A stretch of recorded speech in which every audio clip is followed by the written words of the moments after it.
We're live. Okay, yeah, we're live. This time we're live. Hi, everybody. Hi, folks. Let me just press the image so people can see us. Can people? Okay, there we go. There we go. Now I can see the image. There we go. There we go. Yes. All right. So, hey, folks. Welcome to the 4th annual Review Bros New Year's live stream show. It's not Eve because something happened yesterday when we were supposed to do the show, and I'll explain what happened. But first off, hey, folks. This is Bonnie here with...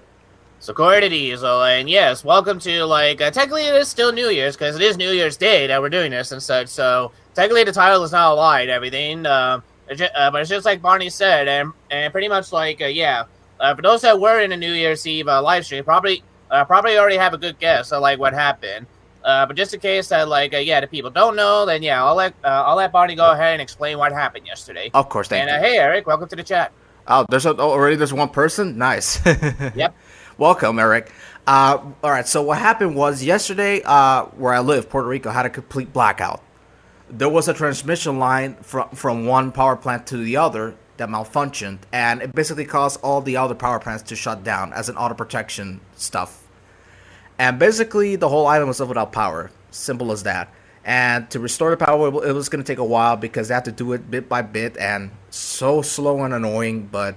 We did try to do it when we had my power plant on, but for whatever reason I decided to turn it off as soon as we got started. And I tried using my cellular data and nothing worked, and we decided, you know what, let's screw this, let's do it tomorrow, which is today. And well, here we are again. So I completely apologize for the constant rescheduling of yesterday. It's just the power, you know. Power is so fucking frustrating. Pretty much like the power, and Mother Nature just basically decided, she didn't want us to do a live stream and such, because basically she was going to miss a soap opera yesterday. Yeah. So, yeah, welcome to the 4th annual New Year's Eve stream. There's no countdown today, unfortunately, but I digress. So, anyways, first off, we've got some brand new announcements we want to make. The first thing is we have a brand new series coming up to the channel. You can go ahead and explain while I set up the scene here. Alrighty, so basically this is the music podcast, right? Yeah, this is the podcast, yeah. Okay, so basically, Bonnie and I have decided that, hey, CJ. Hey, James. Hey, pretty much, hey, James, and hey, CJ, pretty much welcome to the chat. Alrighty, so basically, Bonnie and I have decided that while we're still taking a break from almost forgot to share the window, hold on. Okay. There you go. Alrighty. Anyway, okay, so pretty much take 3 or take 4, whatever. As Barney and I have decided that while we're still taking a little break from the Wiggles, the Wiggly Wiggly podcast and such, we want to do another new podcast, basically featuring another music artist and such. The only problem was that we had so many artists to pick from and everything that we literally didn't know which one we wanted to do and such. So pretty much we decided, well, if we can't decide on our own because we're idiots, let's have the wheel decide for us, aka let's have a computer idiot decide for us. Yes, indeed. So let's meet the contestants first before we spin the wheel. So first off, we're going to talk about this guy, and Sequoia already knows who this guy is because he's a huge fan of it. We're talking about Weird Al, so go ahead and introduce who this guy is first. Yeah, Weird Al Yankovic. So pretty much basically, and as James mentioned in the chat and everything, yes, Weird Al is basically a popular musician and everything. That's basically known for his parodies and such. Basically, what he usually does is that whatever song is popular at the time and everything, and pretty much if Weird Al can make a music video, or at least just make a music in general, to where he can pick apart a song and such and turn it into his own comedy little routine and everything, and he's gonna choose that song for his next album, or at least another song for his parody and such. And not only is he known for his parodies, but he's also known for his polka melodies as well too. So yeah, pretty much Weird Al's always been one of these artists and such. And now, especially now after we got done talking about the Wiggles for the first time and everything, pretty much I was just let's go ahead and see if we could try to do Weird Al Yankovic together and everything, because pretty much Weird Al's probably one of the very few artists I actually know quite a bit about, actually, and I pretty much I have listened to pretty much all of his albums and such. Yeah.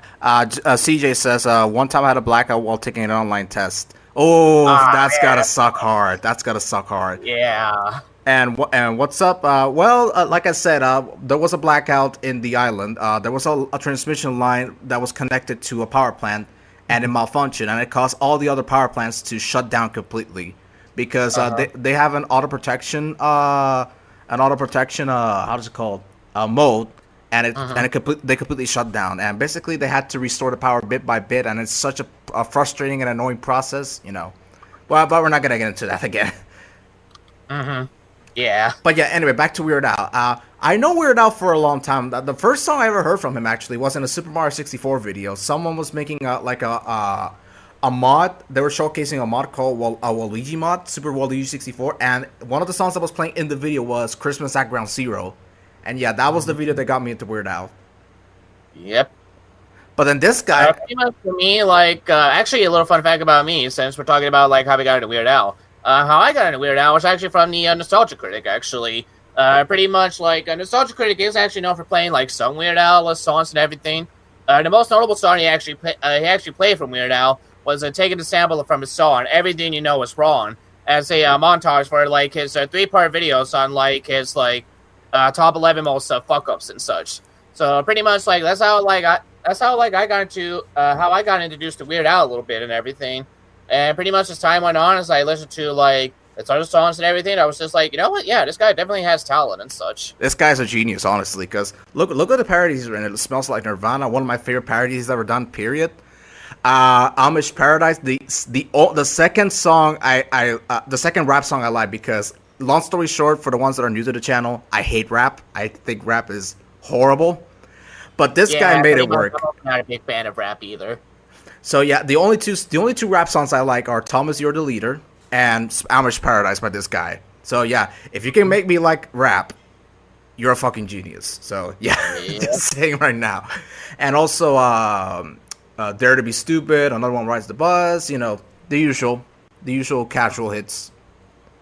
And yeah, so that's Weird Al. The next one we're gonna talk about is an artist that I got into when I was in, I would say, 10th grade. And it's Kiss. A few of you may... So pretty much I do know a little bit about Kiss, but not as much as Barney does. So I'll let Barney go ahead and explain this band. All right, so most of you already know who... Well, for the ones that don't know, Kiss are like an American band. We're an American band that wear face paint. I'll just put the image here so people can see it clearly.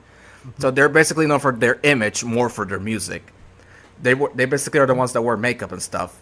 And I got into them back in... It's a funny story, actually. I got into them at the very end of 2018.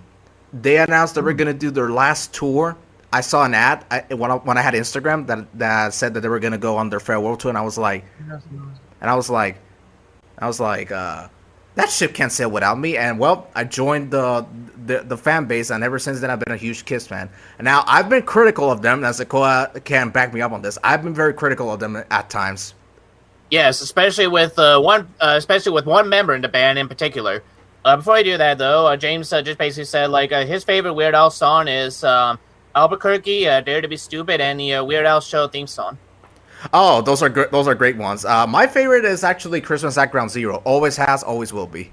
My favorite Weird Al song, if I had to pick a top 5, at least off the top of my head right now, Amish Paradise is definitely one of them and such. I do like Dare to Be Stupid and such. Good Enough for Now and everything. I think I already listed 3. Actually, The Night Santa Went Crazy is actually a very good one.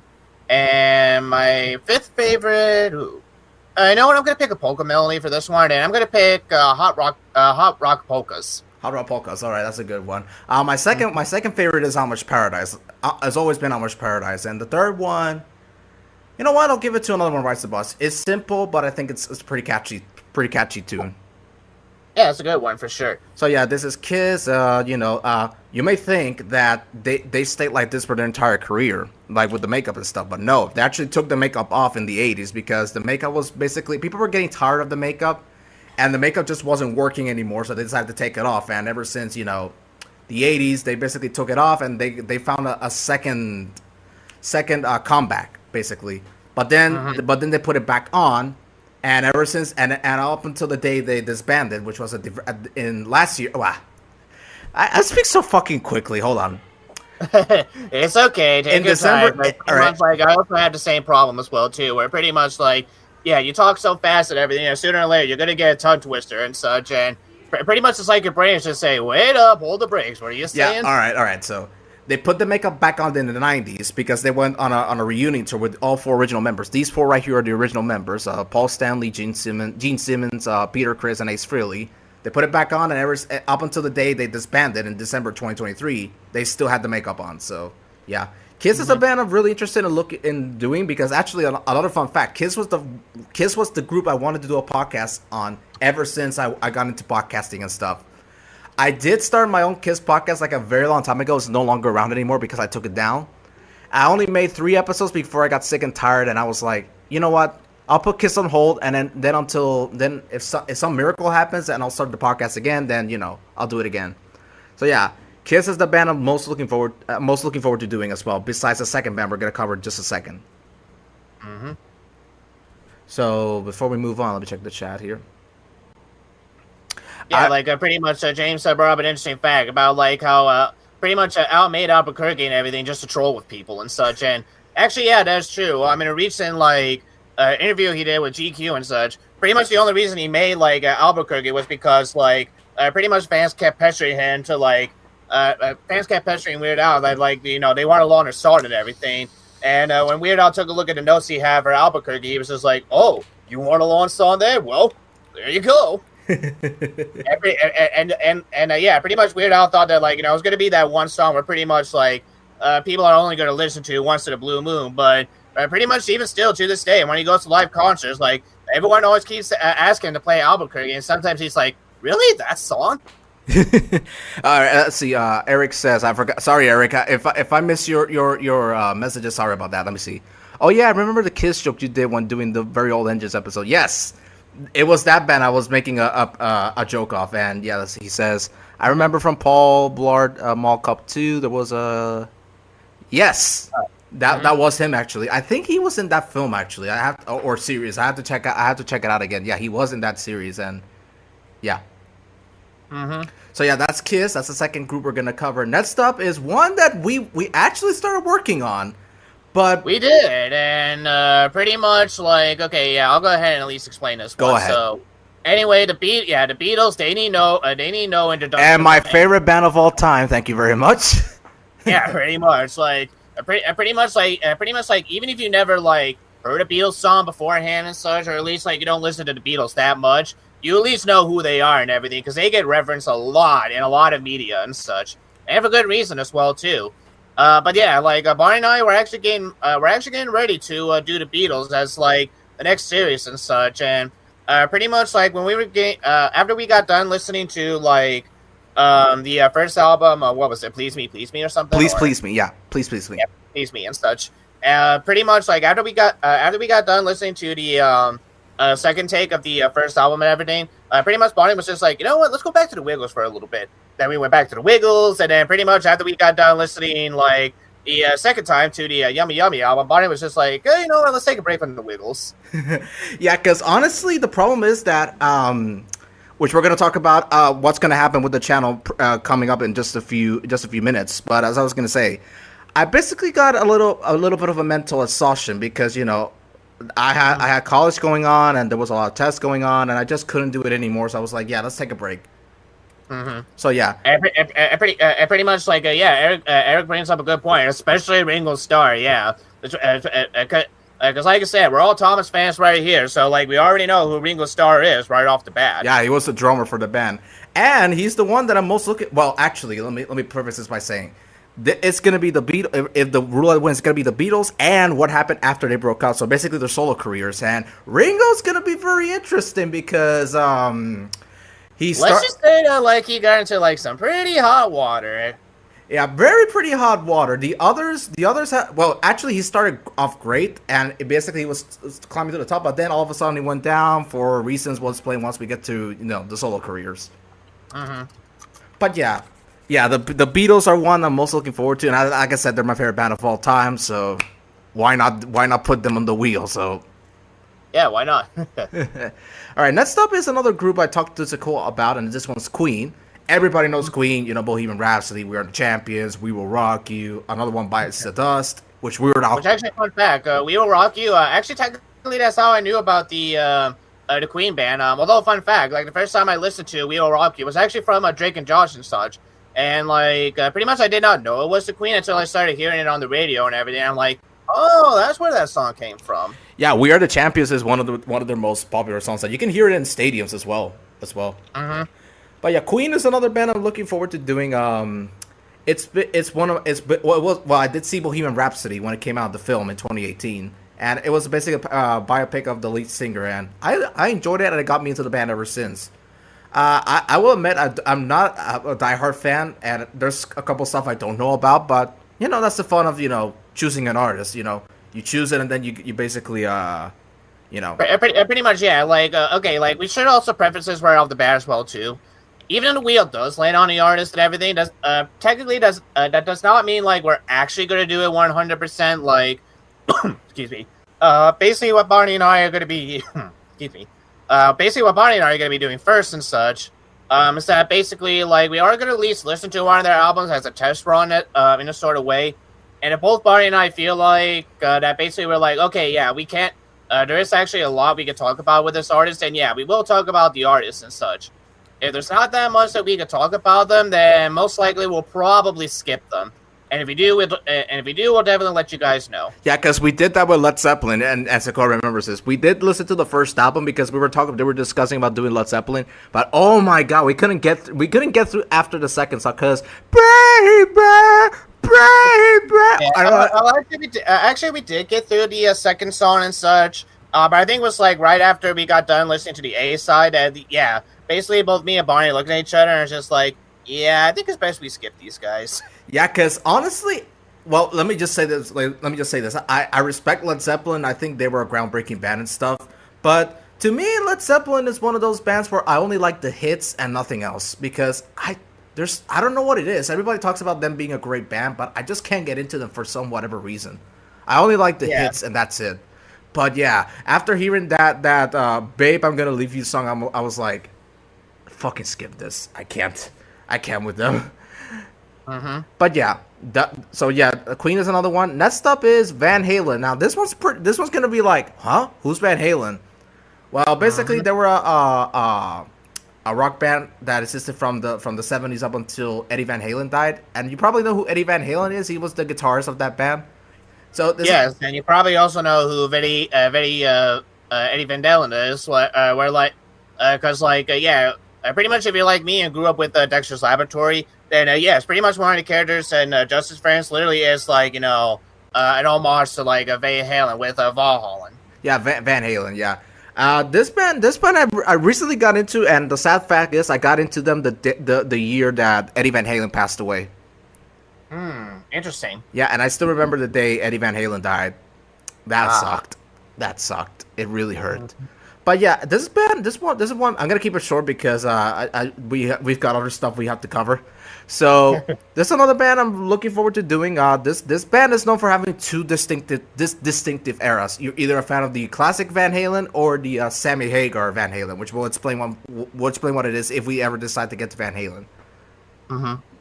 And the final one is Def Leppard, which is a band I'm actually going to see live in May of this year. So, yes, pretty much as for me, I have no idea who the heck they are, so don't even ask. Because again, like for those that do not know that much about me and everything, is that like usually I'm not that much of a music person. So pretty much like if you mention any like artists or like even artists from like way back in the day and everything, 9 times out of 10, like I'm just gonna be like, ooh. Well, Def Leppard was a band that formed in '77, and basically they were pioneers of the new wave of British heavy metal, which was basically like a British invasion of America. A second British invasion of America, but instead of the beat like it was with the Beatles, it was basically like heavy metal and stuff. This band has been pretty controversial at times because some people that I've seen only like the first 3 albums, and after that they just went to shit. But at least for me, okay, so pretty much one of those artists and such. Yeah, it's one of those where some people, not all, because I know there's gonna be fans that love all of the things they do, but some people I know only like their first 3 albums, and after that, garbage. But to me, I like the first 3 and some stuff afterwards. So yeah, this one I chose Def Leppard because I've never listened to anything after their fourth album. So I was like, well, after the fifth album, my bad. I was like, let's do this one because Sequel doesn't know who they are, and maybe he'll like Def Leppard. So who knows? Yeah, same. Yeah. I mean, you never know. Like I said, pretty much I am up for like giving like any artist like a chance and such. And I mean, you never know. Like, maybe this artist like might be my new favorite musician or something. Yeah. So, anyways, let's spin the wheel now. Let me close the tabs real quick. Alrighty, go ahead and spin the wheel, and let's see. Before we get started, who do you guys think is gonna win the roulette? Let's hear it. Actually, yeah. Okay, I'm gonna look at the chat real quick. Pretty much, who do you think is gonna win the wheel? Who do you think is gonna become our next artist for an upcoming podcast? Yes, we're on upcoming podcast. Usually for me, I'm picking Weird Al. I'm gonna go with Kiss. This wheel is notorious for being a bit rigged. Because when I was testing it out a couple months ago, the one that won the most was Weird Al, believe it or not. Mm-hmm. So, who knows? Maybe Weird Al's going to win again. So, let me wait till the chat. I'll wait. Yeah, because usually, just like a 30-second delay on, like, streams anyway, so. Yeah, that's right. We can give about, 3 to 5 minutes and such. Yeah. So in the meantime, all right. So pretty much, James hopes going to be Weird Al. CJ doesn't know who it might be just yet. Let's see. So shall we spin it? Okay. Actually, you know what? Yeah, go ahead and spin it. Here we go. In 5. All right. Here we go. 4, 3, 2, 1. Spin. Let's see who it is. Oh god. It's gonna be. Yeah! Woo! Alright, we're doing Weird Al. And like I said, yeah, this one was rigged. Just kidding though. Just kidding. Actually, no. Okay, I have a confession to make. I slipped a Weird Al $20 and everything just because I really wanted to do Weird Al. All right, you guys caught me. Yeah, like I said, yeah, this one was pretty rigged the few times I tested it, but this time I'll accept it. Weird Al wins. Alright, okie dokie. Well, pretty much we know for sure, for 100%, that yeah, we are gonna be doing Weird Al. We don't know when yet, but we are gonna be doing Weird Al. We're gonna be doing Weird Al, and definitely. Okay, honestly, to make it easy for you, because Barney has been sort of questioning this for me and everything. For the first season, we're only gonna cover about at least three albums from Weird Al and such. Basically, what I like to call sort of the golden year for Weird Al. Does Polka Party fit into that category or not really? No. Okay, so the three albums I have in mind is going to be his debut album, literally titled Weird Al. Yeah, that one I know. Yeah. Then the second one is Weird Al in 3D, and then the third and final one. Yeah, pretty much. Dare to be stupid. So the first three, yeah. I think. All right, so this fits perfectly into what I'm going to say. From now on, we're gonna try and reduce the amount of episodes we're gonna do for future podcasts because I'll be honest. After we got started with season 3 of the Really Useful Podcast, some of those books left me really exhausted, and I was like, I really didn't want to continue on. So that's why from now on we're gonna reduce the amount of episodes we're gonna have on podcasts. So for example, let's say a new podcast we're gonna start. Let's say Weird Al. So we're gonna do the first 3 albums. And then if we're gonna do another podcast on whatever the hell we decide to do, then the first 3 something, just to make it easier for us because it's fun doing shows like this, but it's exhausting as well. So just letting you guys know. Yeah. So, anyways, next stuff. Before we continue, pretty much Eric is also excited we're doing Weird Al. And JC also said, I was right. Yeah, yeah. This one was rigged the couple times I did test it out a couple months ago. But I'll give the win this time because we did it live, so that counts. So yeah. So, anyways, next up would be what's coming up for the channel, which I think you guys might like what's gonna come for the channel. So first off, the big one. This is one project everybody has been asking us to do constantly to the point where the two of us were basically like, let's fucking do it. The people want it, and they're gonna get it. So let me find the image real quick. So is everybody ready for the first thing that's gonna come this year? for 2025. We're gonna do the ice bucket challenge now. That thing is outdated as hell. So here we go. The first thing, the big one. Go ahead. There it is. Yeah. Yeah, that's right. All right, so pretty much, Barney and I have already finished writing the script for season 9. Let's wait until it shows up on the stream itself. Hold on. Oh, okay. Let's wait for There it is. We're on the stream. Okay, good. We're good then. Go ahead. Explain. So pretty much like I said, Barney and I have already got done writing the script for season 9 and such. And at least on my end, I did record at least like the first 3 episodes of season 9 on my audio. So pretty much like sometime like this week or next week, it's pretty much when I'm going to continue like recording my audio and everything. And hopefully if everything all goes well, our goal is to at least try to get season 9 out in time for the 80th anniversary of Thomas. Yes, I did start recording my audio for it. It's been pretty difficult because with microphone issues out of the way, plus, Christmas coming up, plus my finals, I couldn't actually... Yeah, Christmas, college, and everything, and like me being... Well, actually, like, I'm not too busy with work all the time and everything, but yeah, pretty much, like, I also have a life as well, too, so... And also, one more thing I wanted to mention. Go ahead. We're not going to give away anything, but let's just say this season treated us kind of... Yeah, so pretty much, without giving too much away, let's just say that season 9, at least for me, became a season where I was just like, yeah, now I kind of remember why I didn't like the hit era that much as a kid. Yeah, especially after season 8. Look what CJ said. Thomas, man, I'm old. I mean, it's not wrong. I mean, like, yeah, Thomas is looking at Kermit and it's just like, damn, I'm that old. The reason I put Kermit in the thumbnail is because for one particular reason, I'm saying this with quote unquote. Let's just say that, like, if you're a Muppets fan and everything, then you probably might get the reference about like why Kermit is sitting on Thomas. Yeah, and there's a rainbow there, so you probably get the reference if you're a Muppets fan. So yeah, season 9 is gonna be the biggest project of 2025, and also in time for the 80th anniversary. Which our original goal was to get season 9 out at the very end of 2024, but because we got it's a Wiggly podcast and release with podcast, we couldn't actually finish the review in time before the year ended. So for now, we're gonna try and release it for the 80th anniversary. Which let's see what happens because Oh, and yes, that is correct, CJ. It's Rainbow Connection. Yeah, that is correct. Yep. Alrighty. Yeah, Rainbow. Yeah. Pretty much like Rainbow Connection. Yep, you are right, CJ. Yeah, that is right. And that was actually my most played song of 2024, believe it or not. Yeah, so the season 9 is gonna come out this year. Let's see what else we got.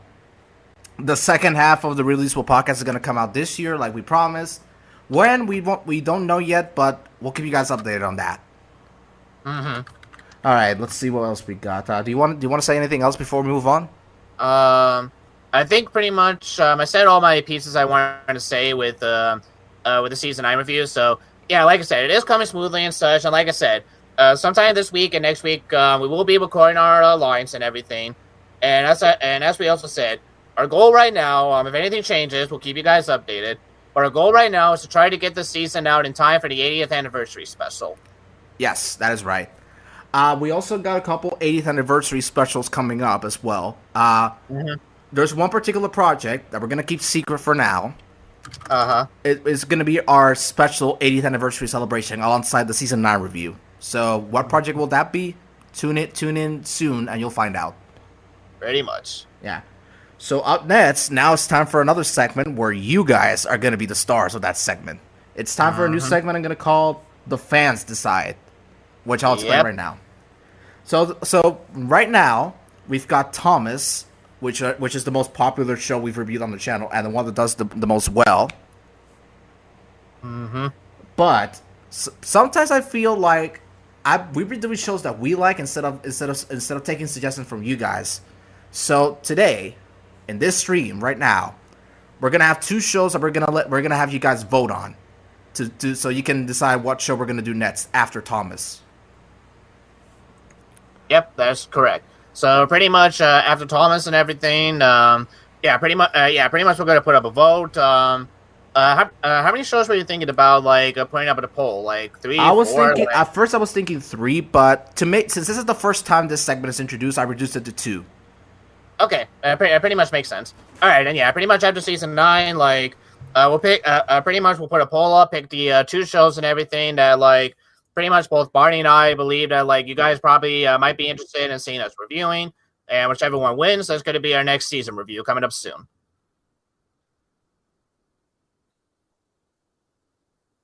I mean, so far I can hear you. Hold on.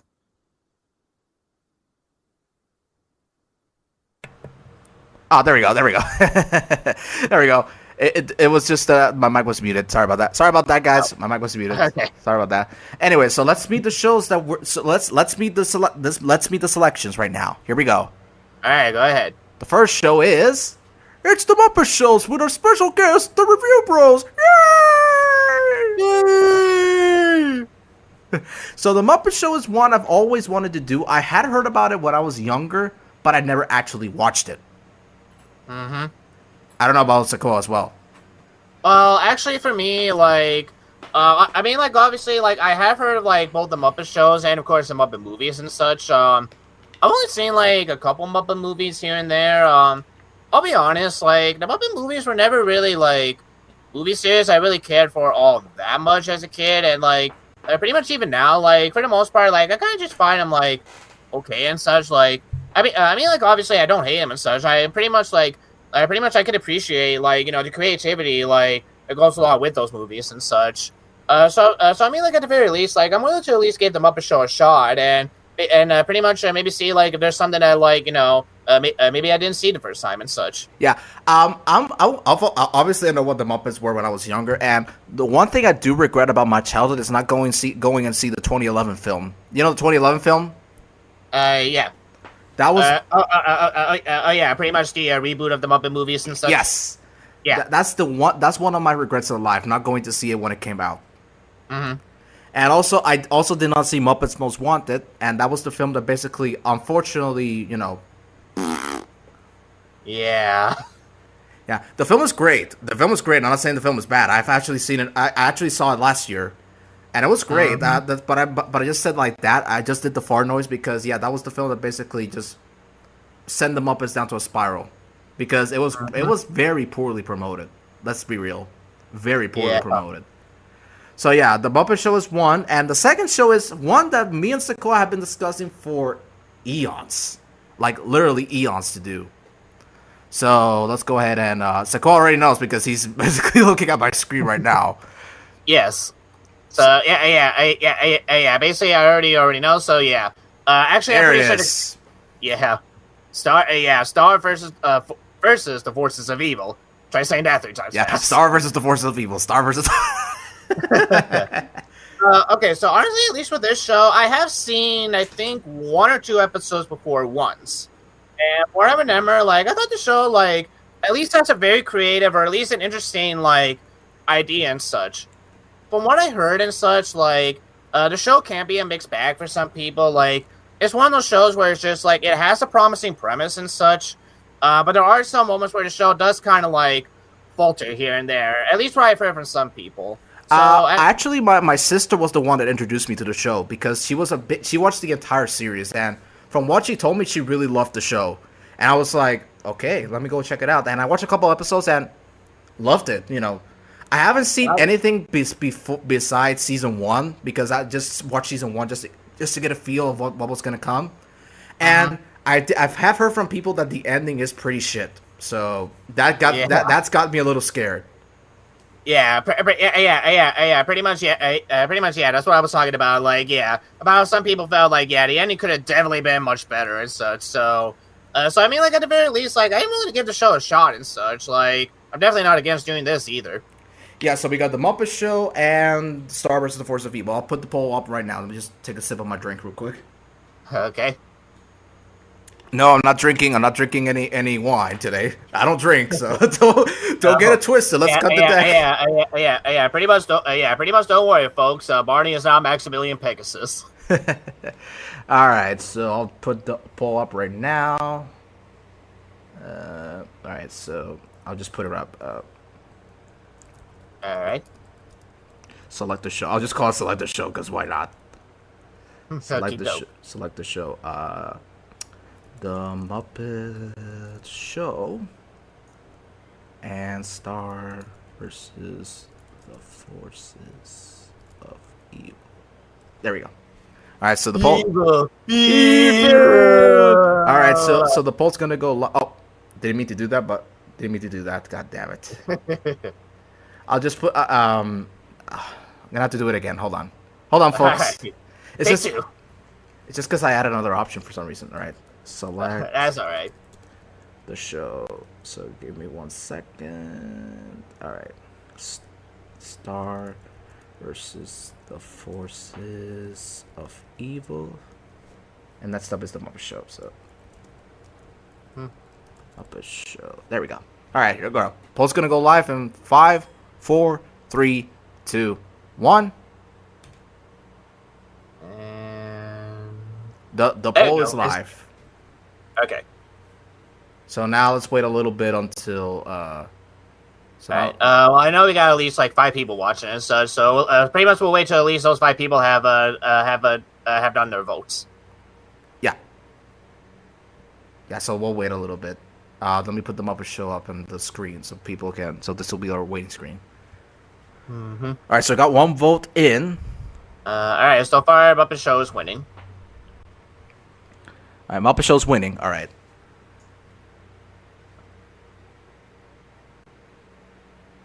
Okay. So far we have a tie.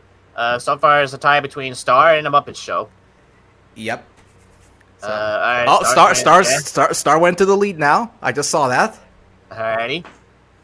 Alright, we just need 2 more votes then. Alright, we need what? Okay. Honestly, like even if we get 1 more vote for the Muppets, I think we all know who's who's probably gonna be the winner. But pretty much like yeah, we'll still wait for that 1 vote to come. Yeah, let's wait for that 1 vote. Probably more people are gonna come in as soon as we go along with the chat. So we'll leave the poll on.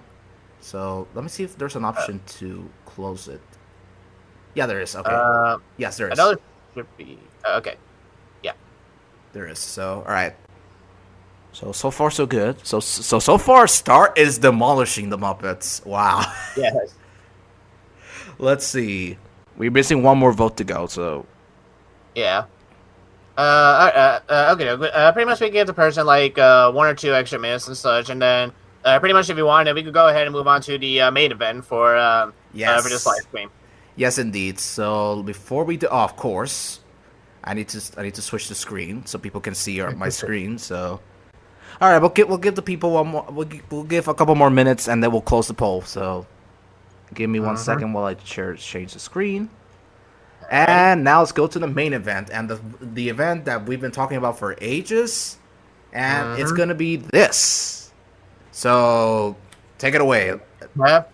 Alrighty, so pretty much, Bonnie and I did not, we're pretty much like weren't too sure like, what we were gonna do for like this year's New Year's Eve live stream and such, and then pretty much after giving it much thought, we decided, you know what, pretty much like we have started talking about the Thomas music videos a little bit and everything, but we haven't really covered, like the classic series version all that much and such. So we figured that like, you know what.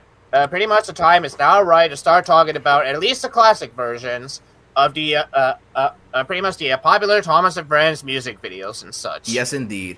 Now, before we get started, let's go ahead and put some ground rules. First off, this is only going to be the classic era, so it's anything from seasons 3 to 7. No hit era songs just yet. Yeah, pretty much not just yet. We probably won't be covering the hit songs until after about like season 12 and such. Yes. I think this also counts. There's the Great Discovery songs at the bottom. I see them. Yeah. All right. Mm-hmm. And of course, this song right here is going to be exempt because this was made for a Japanese special. And I'll be honest, I have heard this song and I can't stand Thomas's voice. Yeah. I'm fine. Yeah, pretty much Barney's not a fan of the Japanese version of Thomas's voice. I don't mind it as long as the voice actress isn't singing, because I can't stand the voice. It's not. I Mm-hmm. understand. I understand why they went with. I understand because it's just to make him sound younger. But I don't know. Just the voice kind of irritates me after a while. Yeah, I pretty much I understand. I understand where you're coming from with that one. So anyway, before we get started, there's another ground rule, and it looks like there's only 4 people watching right now. So we're gonna close the poll right now. Alrighty, so alright, well you guys voted, so pretty much coming up real soon. Yes, the next show that we're gonna be doing after season 9 will be Star versus the Forces of Evil. Yeah. So basically, Star demolished the Muppets. Wow. Pretty much. Pretty much the Muppets only won by 1 vote. But yeah. So another ground rule is that. CJ says on something in the chat. Let me read it. Yeah, pretty much the classic series had a lot of good songs, but I do like some of the songs from the later seasons. Honestly, yeah, there are actually yeah, pretty much if you see mine and Barney's a season 8 review and everything, pretty much we have acknowledged that yeah, there are still some songs and music videos that are still hidden gems within the mall era as well. Yes, and Mike and Jr. were awesome. And James says, in the Japanese version of Thomas, Percy sounds like anime waifu. I mean, you're not wrong. You're not wrong at all. But I just can't stand them. Honestly, I can see a mix between a waifu or just pretty much being an annoying, like an annoying child. Yeah. Percy is fine. I love his voice. I think the Percy's Japanese voice is perfect. Thomas, on the other hand, not so much. But yeah, another ground rule is that we're gonna, instead of going in the order, 3 to 7, we're gonna go in reverse. So we're gonna start with season 7, and we're gonna work our way up until season 3, just to make it more interesting. Yes, that's correct. So I've decided. And pretty much another ground rule right here. Pretty much unlike the tier list we did for the railway series and everything. Go ahead. Pretty much yeah, for this tier list right here. Instead of doing the tier list separately and everything, Barney and I are actually gonna combine our tier list together and such, and pretty much we're gonna use our rankings to find a nice little middle ground with pretty much where we think the song should actually be placed on the tier list. Yes. So pretty much, let's say for example, so pretty much I'm just gonna pick a song at random. I'll pick the Snow song. So pretty much, let's say for me, that I rank the Snow song as a B tier and such, and for some reason Barney slightly disagrees and thinks the Snow song should be an S. Well, pretty much if it comes to that, then the middle ground for us would either it would be A. it would be either the A tier, or somehow if Barney can also persuade me to put it in S, then yeah, I'll go ahead, and then yeah, we'll go ahead and put it in S as well. Yeah. So let me put it back down here. So there we go. All right. So like we said, we're gonna start in reverse. So what we're gonna do is I'm gonna and actually James has got here too. Oh, hey James, welcome. You just missed the updates that we were doing, so don't worry. This stream will be available to watch publicly once we get done. So don't worry. Yes. So, anyways, as I was gonna say, we're gonna go in reverse. So I'm gonna do the odd seasons, and Sako's gonna do the even ones. Mm-hmm. So first off is season 7. Now, before we get started, I want to talk about Mike and Junior's score for the season before we get into the songs. Mm-hmm. And season 7 for me, all right. So season 7 was the one season where I didn't hear their scores up until I got older. And I'll be honest, I was very disappointed with their score for season 7. I was. Because... Yeah, I mean, honestly, pretty much coming from someone that is... Because again, both Barney and I, or at least for me, I'm an American. So pretty much, with the season 7 that I grew up with and everything, outside of, a couple of VHS releases, like A New Friends for Thomas, or Thomas and a Jet Engine and such, most of the season 7 episodes in the U.S. had the Robert, soundtrack and such. So pretty much, from there and such, when I finally did listen to Micah Jr. scores they did for the UK version of season 7, outside of a couple of them that I do like pretty much their remix of Henry's theme is actually very good. Oh yeah, definitely, I have to agree there. Yeah, pretty much the rest of their other soundtracks and everything, pretty much we already explained this in season 7, but pretty much just at that point where even I could tell that pretty much Mike and Junior were really slowly starting to run out of ideas in terms of what kind of songs that they wanted to include for season 7 and such. And the fact that they used the William Tell overture twice in the same season goes to show. Yeah. Yeah, I was very disappointed with their score for season 7. Aside from Spencer's theme, I adore Spencer's theme. Spencer's theme is fantastic. Yeah, because I mean, like, to be honest, Spencer's theme is kind of like, pretty much the intro to the Whistle song and such. Oh yeah, pretty much. Then we got Emily's theme. Emily's theme I really love. Emily's theme I think is pretty underrated. Yeah, me too. Honestly, like, it's one of those things where actually, like, the more I listen to it, the more I actually grow to love it and such. Yes. Then we got Arthur. Arthur was pretty good. Not great, not terrible, just okay. Murdoch was I'll be honest. Yeah, and honestly, I really don't like what they did to Duncan, honestly. No, me neither, honestly. I'm not... and also, this to me is the worst thing of Season 7. You're going to be shocked by this. Sequoia, not really, because I've told him this before. Thomas's theme. What the hell did they do to Thomas's theme? It's like they made it sound too modern. They like something that was made in the 2000s, which I guess that was the intention, because it's a new year, a new millennium, so you know how it is.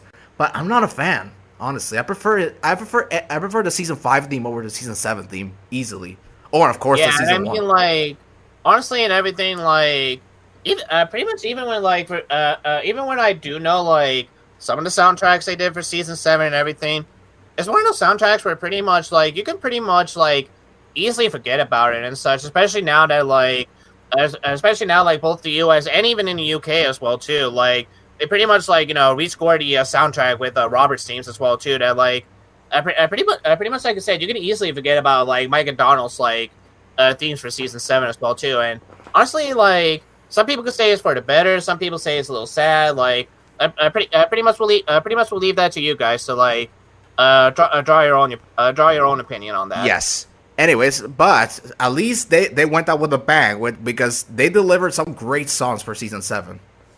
They did. So first off would be, because we're going in reverse, first off would be the Whistle song. Let me see if I can find it here. It's right by Salty. Found it. Yeah, this was one of the very last song they ever wrote for the show. And to be completely honest, I think they went out with a bang with this one. Let me find my notes here. See if I can find my notes, because I did write some notes for this stream. I actually came prepared. Yeah, actually, technically, I didn't write any notes, but I did actually, like, rank the songs beforehand, and even, like, thought long and hard, like, pretty much, like, which tier I thought they deserved to be on. All right, so here we go. All right, so I wrote in my notes, this is Mike and Junior's last song for the show before they left, which is true, obviously. Mm-hmm. For this being the last song for the show, I think they went out with a bang. This song is quite catchy, and the engine whistles complement the song very well. While this is not my favorite song from the season, it's still a very good song that I'm comfortable in giving the song the B tier. Mm-hmm. So that's what I wrote for the Whistle song. Alright, so pretty much you want to put it in B. Okay. Well, basically, at least for me and everything, I definitely do agree with you right there that, like, yes, for the last song that Micah Jr. ever did and everything and such, they definitely did went out with a bang. And one thing I do like about the Whistle song, pretty much agreeing with you said, yeah, the whistles actually do complement, like, both the song and, like, the instruments very well too. And honestly, I thought the Kids actually did a very good job as well too. Like, when it came to their parts and, like, pretty much forming a chorus, like, with the song as well too. And another thing that I actually do like about it as well, is that, like, pretty much, like, in between the lyrics of, like, pretty much, like, calling the engines out and everything and having them whistle and everything. Pretty much like Michael Jr. was still able to, like, pretty much come up with lyrics about, like, how important whistles are to a railway and everything, and, like, what's their, like, usual functions as well too and such. Yes, and I love the chorus. It's very catchy. Like, the song is very catchy. I think because this song was never released in the US and the UK as far as I'm aware, up until years later. Technically, okay, so pretty much, at least in terms of the UK, yes. It was never released on any home media. However, like a little interesting fun fact, and actually, I'm gonna see if I can try to pull it up now that I'm bringing this up. I do remember that it was the first time it was publicly available worldwide was in the Thomas YouTube channel back in 2014. Well, that yes, but actually, at least in terms of the U.S. and such, pretty much like there was only one way, at least in terms of in the U.S. to where like you can actually finally like listen to not only like the Whistle song, but the next song coming up as well too. Let's see, where was it? Is it not here anymore? I thought it was. Was it Salty? The other one that was Salty was the other one that wasn't released. Yeah. Pretty much Salty was another one. Like there's supposed to be like a. It was okay. I know which one you mean. It was supposed to be a promo VHS with the songs. It was a promo VHS, and I think it was only sold in Day Out with Thomas events. It's pretty much that's the one. Pretty much that's VHS. Like, what's up? Pretty much like that one was the only one that was like, pretty much that was the only one that was like never released worldwide. Pretty much like featured in like, as Barney said, in like a Day Out with Thomas events as well. And pretty much like in terms of the US, that was like the only way like you could ever get the song and like VHS and such, because actually like someone actually did post like the actually I don't know like it was like the actual like VHS copy. VHS copy, like I think it was and such, but pretty much like someone actually did post it onto YouTube and such. And pretty much that was the only way in terms of in the U.S. that you could listen to like the Whistle song, Salty song, and Never Never Never Give Up. Yeah, because Never Never Give Up was not released. Also, I don't think it was released again up until the Greatest Stories DVD. Which I was very disappointed with that DVD, but that's another story for another day. Yes. But I will say this: the second disc was loaded with bonus features, and one of the things that was featured on that DVD was some songs that were never released, and one of them was Never Never Give Up, and that was the first time I actually heard the song for the first time. Pretty much, yeah. Aside from the Unlucky Tugs, but we'll get to that song when we get to it. But anyway, I put Whistle Song at B. What do you think? Honestly, for me, pretty much like honestly like So, all right. So at least in terms of me and my ranking and everything, I pretty much I like the song very much, and like it's still very catchy and memorable to me. That honestly, like I have it into like a A tier and such. So, honestly, like the more I think about it and everything, and like for the way that like as you said, this is the very last song that like Michael Jr. ever wrote and everything.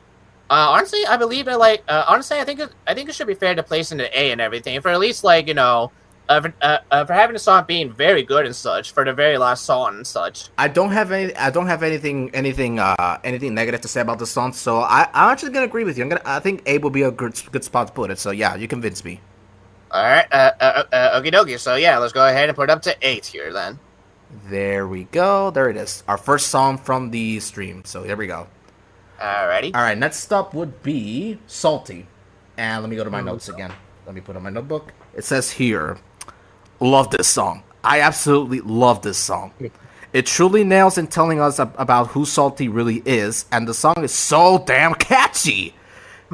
It is, and honestly, another thing I want to point out too, pretty much for a character that like, honestly hasn't made that much of an appearance in like both season 6 and even season 7 and everything. It is very impressive that like Michael Jr. were actually able to not only make a song about Salty. But pretty much just find just enough like footage and everything from the episode and such to like basically come up with like a very like creative music video for it as well too. Yes, definitely, and I'm not done yet. I still got some couple of notes here. Go ahead.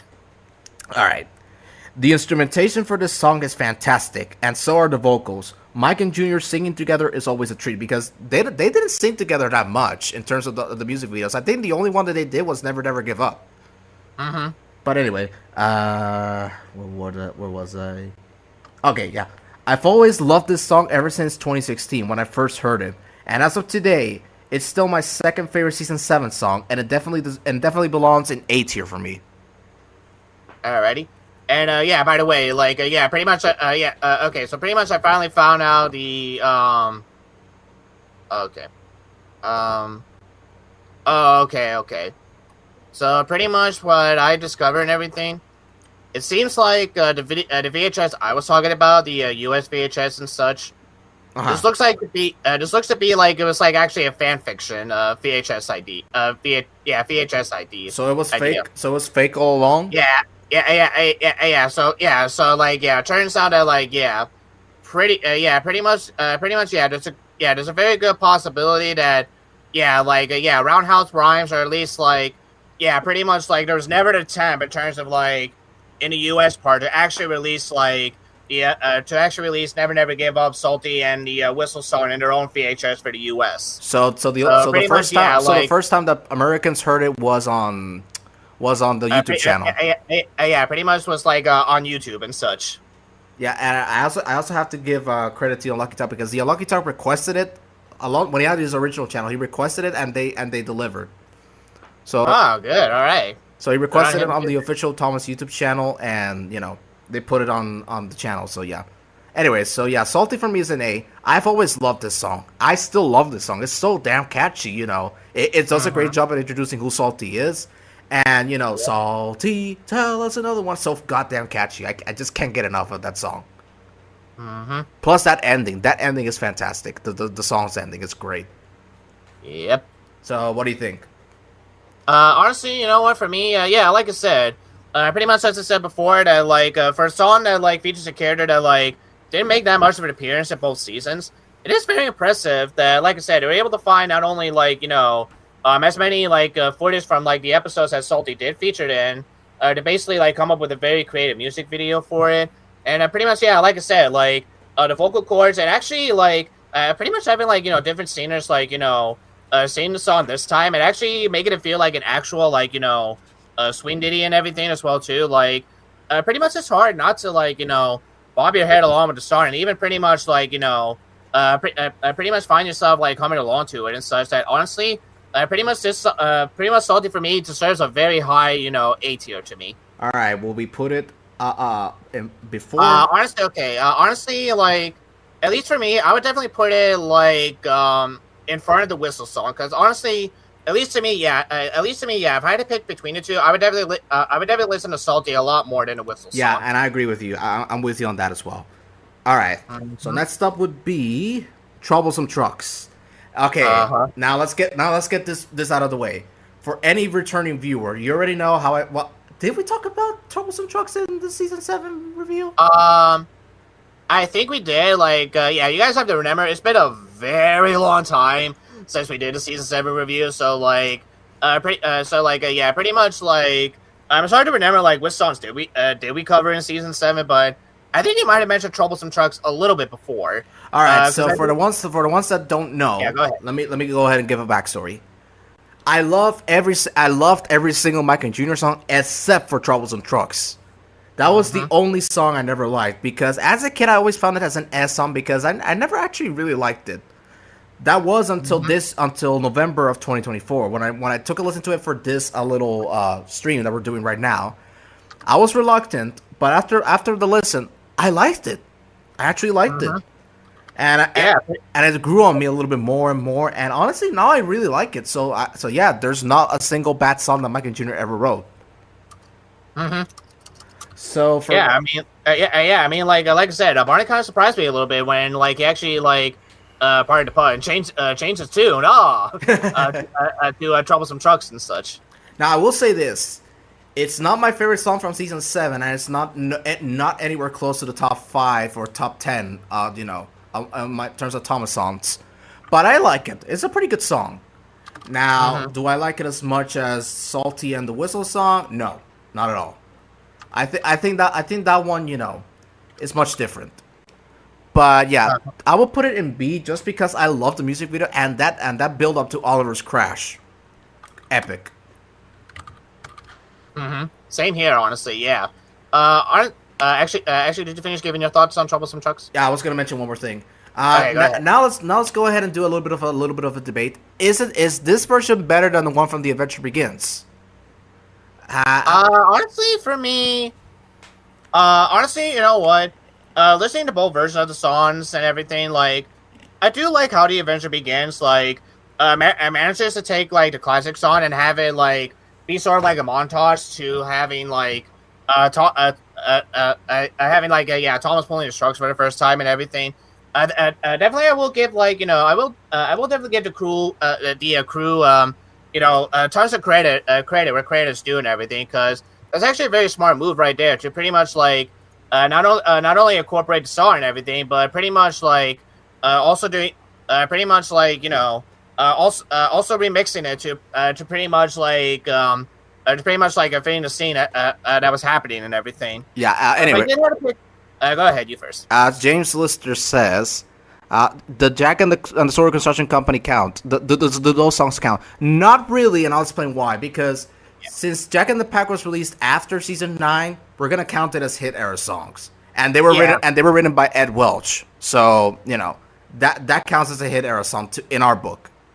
Yeah, I mean, like pretty much, even though Jack and the Pack technically was made during the classic era and everything.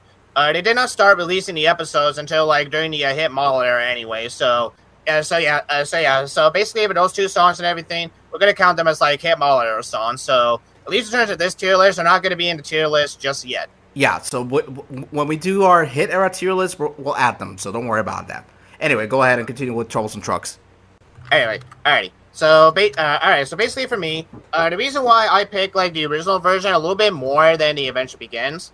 Honestly, the more that I listen to like the original version, the one thing I always liked about like this version and everything, I like how Mike and Junior basically like make the instruments and everything sound like very like fast paced, cartoony and everything. Basically like basically really playing like the cheeky nature to the Troublesome Trucks and how like pretty much as their name applies, like pretty much like the troublesome little rolling stock and everything. And pretty much like if an engine crosses them too much and everything, they better watch out and such. Pretty much that's the song said and such.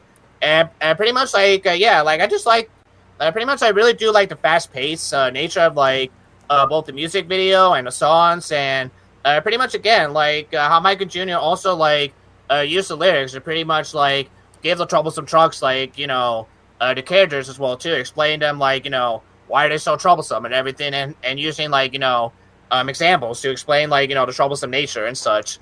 So yeah, pretty much if I had to pick between the two, I definitely would have to give it to the original version more. But like I said, I definitely do respect like the Adventure Begins version for pretty much like remixing the song like as best they could, and pretty much for what they did and everything. Like pretty much the Adventure Begins really does do a good job remaking that song. Yeah, they did do a good job with that one. I prefer the original version, but the Adventure Begins version, I'll give them credit where credit's due. It's a great version as well. Now, where would I put Troublesome Trucks? Now, I put in my notes. I'm gonna put it in B. Alrighty. Okay. So basically, for me, I originally have it as A and such, and the reason why I have it as A is because, like, honestly, like, this was one of those like music videos where pretty much like I did start to watch like again and again, and sometimes I'll even watch like those remixes on YouTube, or at least like the remakes and such that people do for like certain Thomas songs and everything. Thinking on it now, though, like honestly, like while it's a very good song and like I definitely do enjoy it, I will admit it is one of those songs where pretty much like depending on certain people and depending on like how many times you listen to it, it can be overrated. I will admit to that. So basically, thinking long and hard, I am very comfortable with putting this in B tier. If Bonnie wants to put it in B tier, So you say the song is overrated as well? pretty much, yeah. Pretty much, yeah. I will admit that the song can't be overrated. Again, like I think it just all depends on like the person itself and like pretty much how they view the song as well too. But at least for me and everything, I do see the song as being a tad overrated. But definitely not as overrated as some of the other songs we'll get into later. Yes, that's what I was gonna say. Next up would be There Once Was an Engine Who Ran Away, and this one, my notes for it are pretty short, so here we go. Catchy song, though the lyrics are pretty inaccurate in some parts. Nice to hear Junior sing for the last time. That's all that my notes say. Yeah, honestly, the song is good, but I don't like the lyrics. Because, like, look at this lyric. He didn't feel part of the railway. We're like, what? Yeah. Like what? And also this one. When the other engines heard him gone, they felt so sad because they knew he had gone and gone. No matter how hard Diesel sad, I was like, what? That didn't even happen in the goddamn episode. Yeah, I know. Okay, well, at least in terms of, like, the former part, like, technically it's not a lie because, like, you know, like, technically, like, one can argue that, like, since Fergus, like, you know, broke a rule for the first time, he probably did felt like, you know, he probably wasn't going to be part of the railway for long, so he probably decided, you know what, fuck it, I'll just run away. But yeah, the lyrics are pretty inaccurate, and yeah, I don't mind because it's I don't mind because it's a different take on the character, but still pretty inaccurate. But that doesn't affect the rating of the song for me. So to me, I think the song is a B because I think the song. Go ahead. Yeah, all right. Okay, so pretty much for me and everything, honestly, like. This song actually was one of those songs where pretty much as a kid I loved and everything, and pretty much like it's another song where pretty much I would listen to it like again and again and everything. But honestly, like you, as I got older and such, and the more I started listening to like the West Once an Engine to Run Away, the only reason why sometimes I still come back to this song is honestly both the music videos, and I will admit, like I actually do love the whistling, like pretty much happening in the background, and pretty much I won't deny that, like Junior singing in this episode, in this song, like, really does give, like, the music video and the song, like, a nice little edge to it. Pretty much, like, his own, like, identity and such.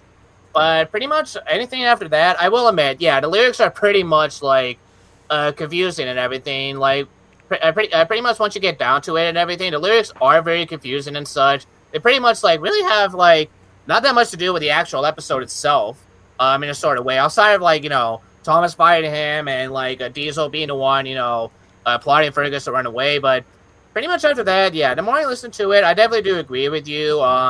Yeah, this song pretty much deserves to be in B. And pretty much like if I had to pick between this and Troublesome Trucks, I will definitely listen to Troublesome Trucks more. Okay, so we're good then. We don't have to do any changes. No. All right. Next up is a big one. One that everybody universally in the Thomas fandom loves. The Red Balloon. I'm going to say this right now. I'm just going to read my notes. Go ahead. Fucking amazing song. This song is a masterpiece. One of Michael Jr.'s best songs and my second favorite Thomas song, period. And honestly, I do agree with what I wrote there. This was one of the very first Thomas songs I ever heard. And ever since I heard it as a young kid, I was probably 3 or 4 when I first heard it. I've always loved this song. Always loved it. It's always been one of my favorite Thomas songs ever. And to me, I love the instrumentation, and the lyrics are pretty good as well. The instrumentation, though, is the thing that sells it for me. And the vocal delivery by the children is awesome. That's another highlight for me. And honestly, this song deserves an S tier. No question about it. I mean, honestly, you know what? I do agree with you right there, because, like, yeah, honestly, like, pretty much the Red Balloon can, like, pretty much rival songs like the Island Song. Yeah, pretty much like the Island Song and everything for, like, pretty much like both songs being, like, very calm, very whimsical, and pretty much very soft as well, too. Like, it's just one of those songs where, like, pretty much you listen to it and, like, yeah, Michael Jr. really nails the aspect about, like, what it probably feels like for some people that have taken rides in, like, hot air balloons as well. So, and can you believe? Can you believe it that some random theme they did for season 6 suddenly became a song in season 7? I mean, like, yeah, like again, like I mean, like, yeah. Now that you mention it and everything, yeah, pretty much like Salty and everything, like, yeah, like it's. I mean, like, yeah, it's very impressive on how, like, yeah, Michael Jr. like made a song about, like, not only a red balloon, but like unlike Salty, like the red balloon technically is not a character; it's just an object and such. They literally made a song about an object that, like, only had about, like, what, 2 appearances and everything. Yeah, like 2 appearances in front of the whole show, and yet they still made like a song that's, like, very memorable, like very soft, very soothing, and just like pretty much, like, honestly, I think this song alone and everything, like outside of the actual episode itself, I think the song really does help. Really did help, like, the popularity of, like, the Red Balloon in of itself. And pretty much because of that, like, yeah, I'm in total agree with you. This is an S tier song, no doubt about it. Yes, indeed. Better than the episode that it was featured in. I mean, better than the episode that the Red Balloon appeared in first. Easily. All right, so pretty much before we continue, James said, like, fun fact, Percy's voice actor for the Japanese dub, pretty much seasons 9 to 24. It's also the Japanese voice for Clary and Chuggington. So that basically means Percy X. Oh, fuck. Oh, jeez. You gotta love stuff like that. Yeah, pretty much. You gotta love those crack ships. Yep. Yeah. So anyway, we got one more season 7 song, I think. Let me see if I'm right. Do we got one more season 7? Because let me see if I remember. Actually, we do. We do have one more season. Oh, I think this is gonna be interesting because I wrote in my notes something. All right, so next up is 5 new engines in the shed. Now, this is what I wrote in my notes. Pretty much, Barney wrote in his note. Pretty much, Barney wrote in his note with a very big sugar being like, I'm gonna make Sakura change his mind. No, I wrote in my notes. Go ahead. Am I the only one that likes this song? That's all I wrote. Yeah. I mean, honestly, like, you never know. Like, pretty much, like, maybe there's someone in the chat that also, like, has a soft spot for this song. I've always loved 5 new engines in the shed. I've seen some people rate the song at the very bottom of their list, and I was thinking, what's wrong with this song? I always loved this song, but then after reading the lyrics, I'm like, yeah, I kind of understand why people don't like the song. Well, it's not because of that. It's just instrumentation-wise, also pretty But I've always had a soft spot for this song because since season 7 is my favorite season, this song, it's always been pretty awesome for me. And I think while I don't like that Harvey and Salty are in the song instead of Fergus and Spencer. I still enjoy it mainly for the instrumentation and the vocal delivery. Aside from that, the lyrics are pretty bad. I will give them that. And I'm gonna say I do love this song, but I gotta be honest with myself. I'm gonna put it on B, just because of the lyrics. All right. So basically, for me, basically, one of the reasons why I don't like the song all that much is just like, honestly, all right. So pretty much, like, the only reason I don't like the song is the lyrics. Pretty much every time I listen to the lyrics and everything, it's just one of those songs where it's like the lyrics are not that bad, like at least not compared to the ones we've listened to from the hit era, but far from it and such.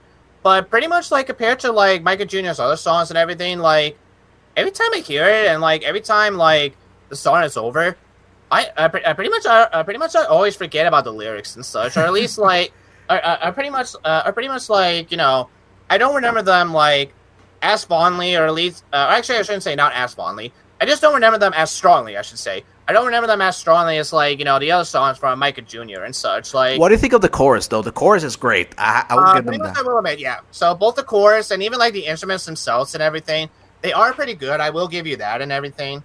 Pretty much, like, the instruments are very catchy.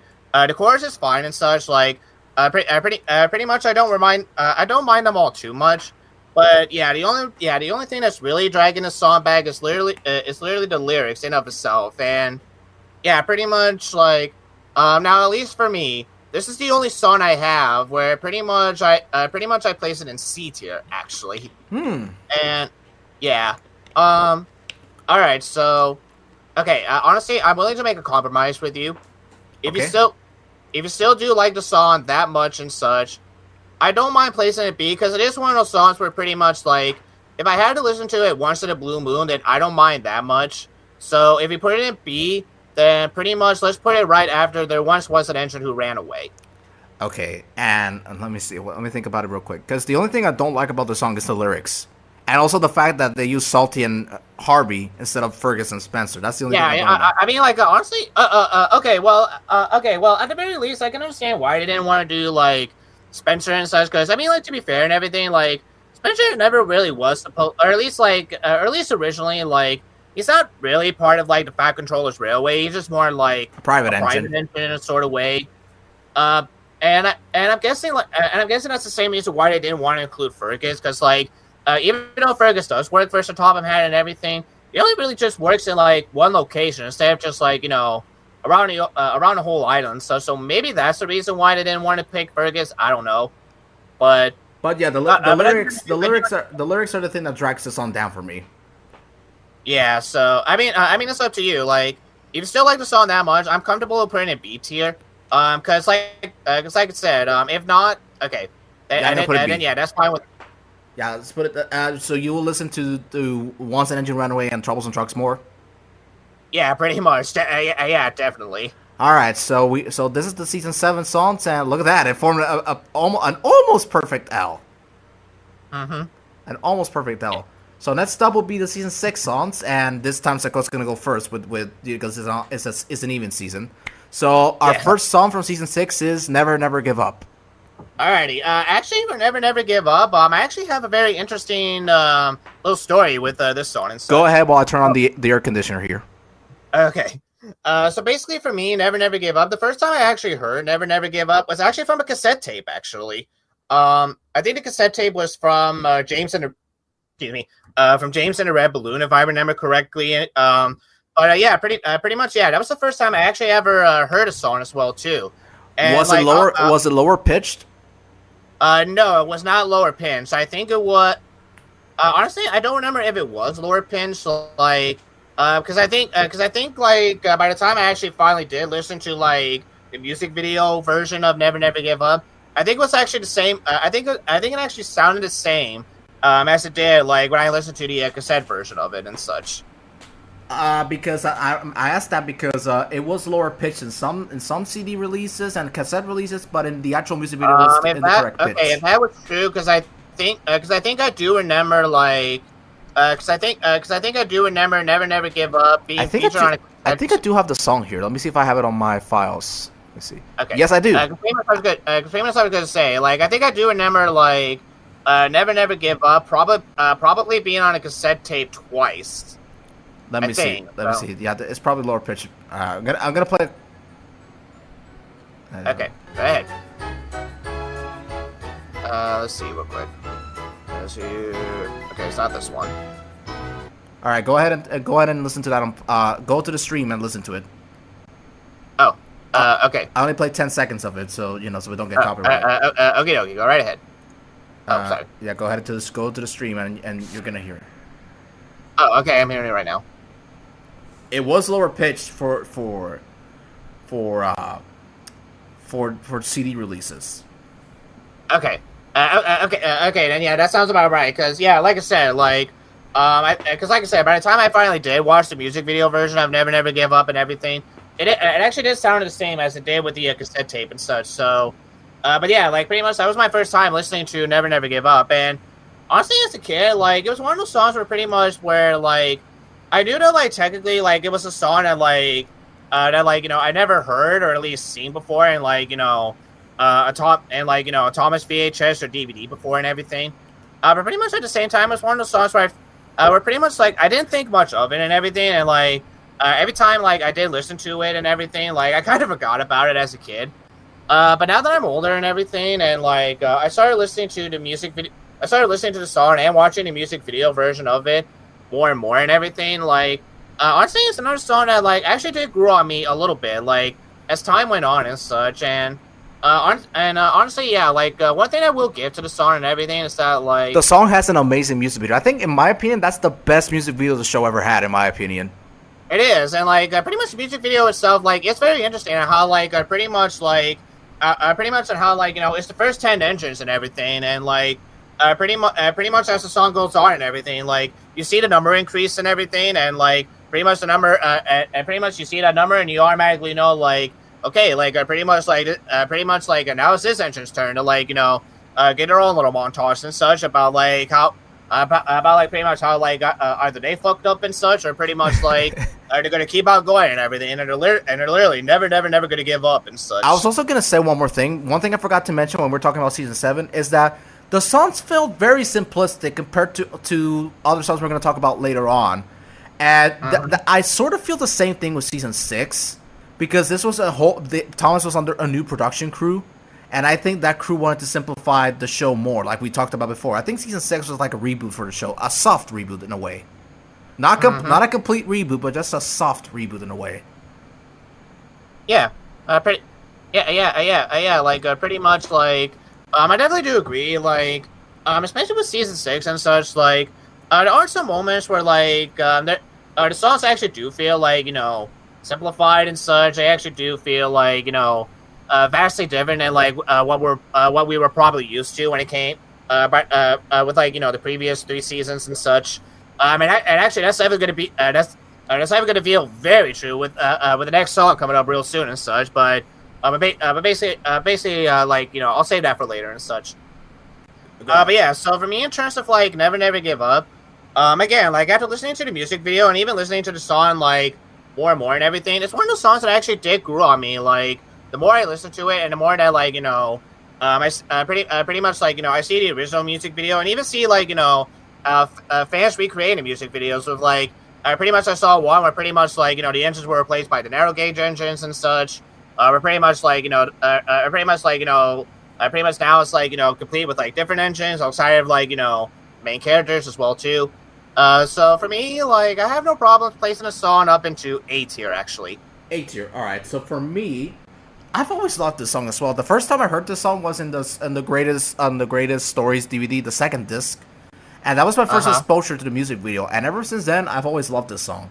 It's a very catchy song, and my favorite part is the ending where the kids basically just scream the final lyric out of their lungs. Mm-hmm. It's like never, never, never give up, and the song ends like wow. Yeah. But yeah, I mean, yeah. I mean, pretty much right there. That is a very good moment right there. I definitely do agree with you. All right. So for me, I'm also comfortable putting Never Never Give Up in A as well. So all right. Now we'll be listening to it more than Salty and the Whistle song. I'm gonna disagree with Salty, but the Whistle song I agree. Okay. Honestly, I was gonna say that like yeah, pretty much like actually yeah, what you have right now, yeah, pretty much is how I also feel as well too. Pretty much, I definitely would listen to both Salty and the Whistle song a little bit more than Never Never Give Up. Yes.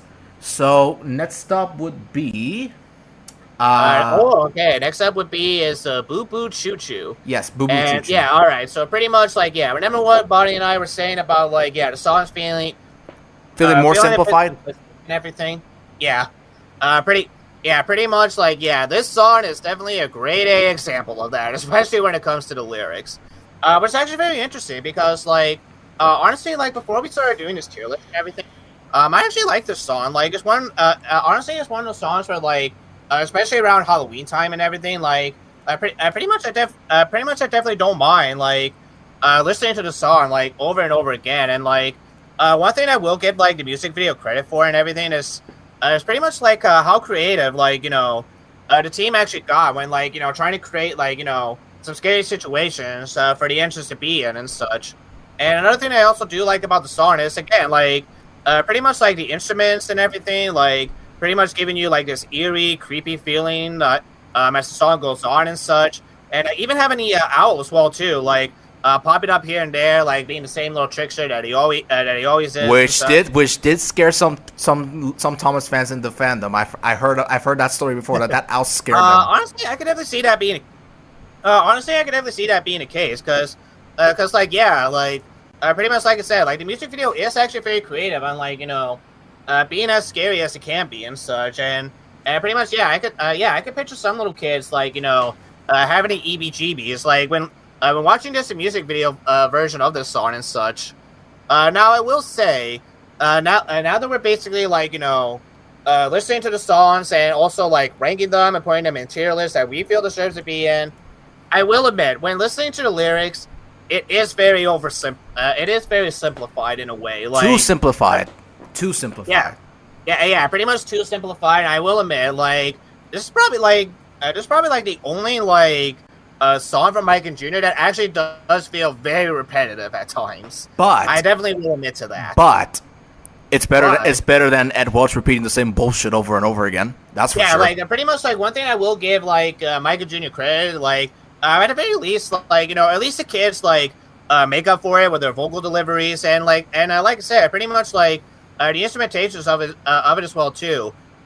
Pretty much both those things combined, like, definitely help make this song very catchy, that, like, that pretty much, like, you probably, excuse me, that probably, like, you definitely would not, like, notice or probably even care too much about like the repetitive nature like the song does offer and such. But at the very least, they did repeat lyrics, yes.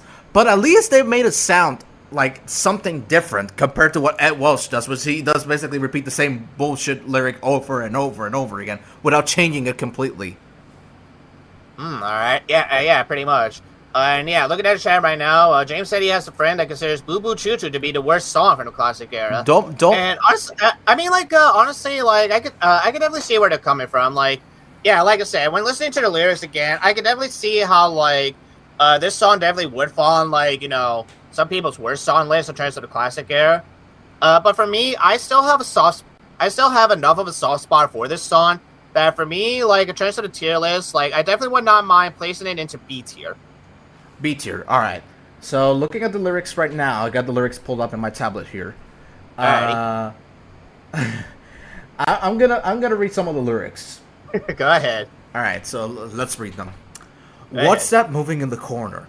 What's that shadow What's on that the wall? shadow on the wall? Don't be afraid. Don't be scared. afraid. It really is nothing at all. It really is But I saw nothing at something all. in the corner. I saw that shadow on the wall. It's just your imagination. Look, it's just the wise. That's the wise old Like, album. what the hell is these lyrics?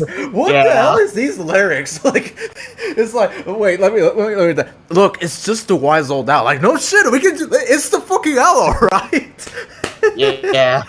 Yeah. So the lyrics do. Well, the chorus is great, but some of the lyrics do suck. I will admit.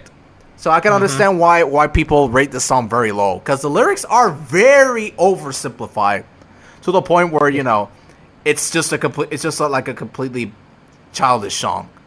And in a way, it does feel like a childish song. I will give it that.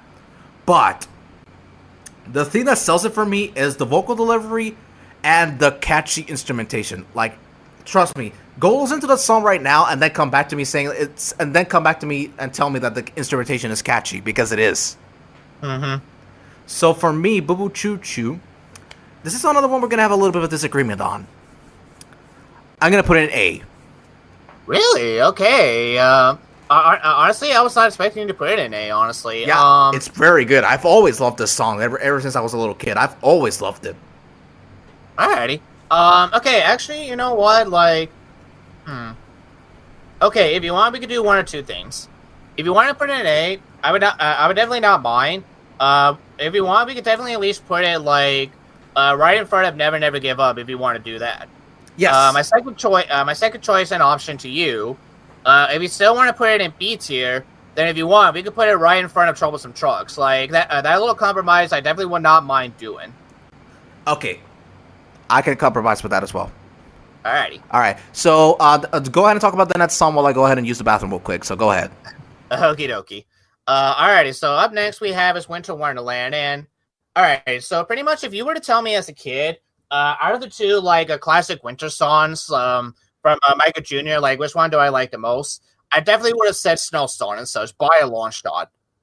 However, when I started listening to Winter Wonderland again, honestly, Winter Wonderland is one of those like classic Thomas songs where pretty much I feel like it's a little bit underappreciated at times. Like, yeah, okay, don't get me wrong. I still love the Snow Song. I think the Snow Song is a very good song in of its own right and everything, but when listening to Winter Wonderland, like, it's still a very good song and such, and like, one of the things I definitely do love right off the bat, it's a little like introduction to like, you know, the bells and such, like, pretty much like hearing the bells, like the jingle bells and everything, giving it like, you know, a Christmas feel and such. Like, it is honestly, like right off the bat, like it definitely does make the song like stand out and such. Like, it definitely does give the song like a nice little Christmassy edge that like pretty much like the season deserves in of its own right and everything. And another thing I actually do love about the song is actually the lyrics. Like, honestly, like outside of like, you know, the kids singing like, you know, "Have a Merry Winter Wonderland" or like you know, something like that.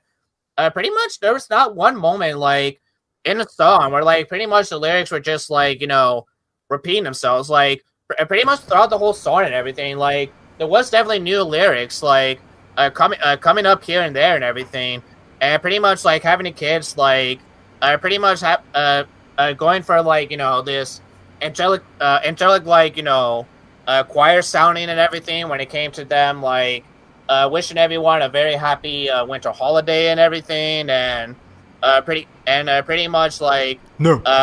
pretty much also like including the engines as well too, and what they do, like having mainline engines circle clear away the snow, bronze light engines circling to and fro and everything. Like it honestly, like yeah, the more I talk about it and everything, like I think this is honestly one of those songs that definitely needs a lot more love, honestly, because like I'm gonna be honest with you on this one. I'm Go back. ahead. I'm back, guys. Hey guys, I'm back. Go Uh, ahead.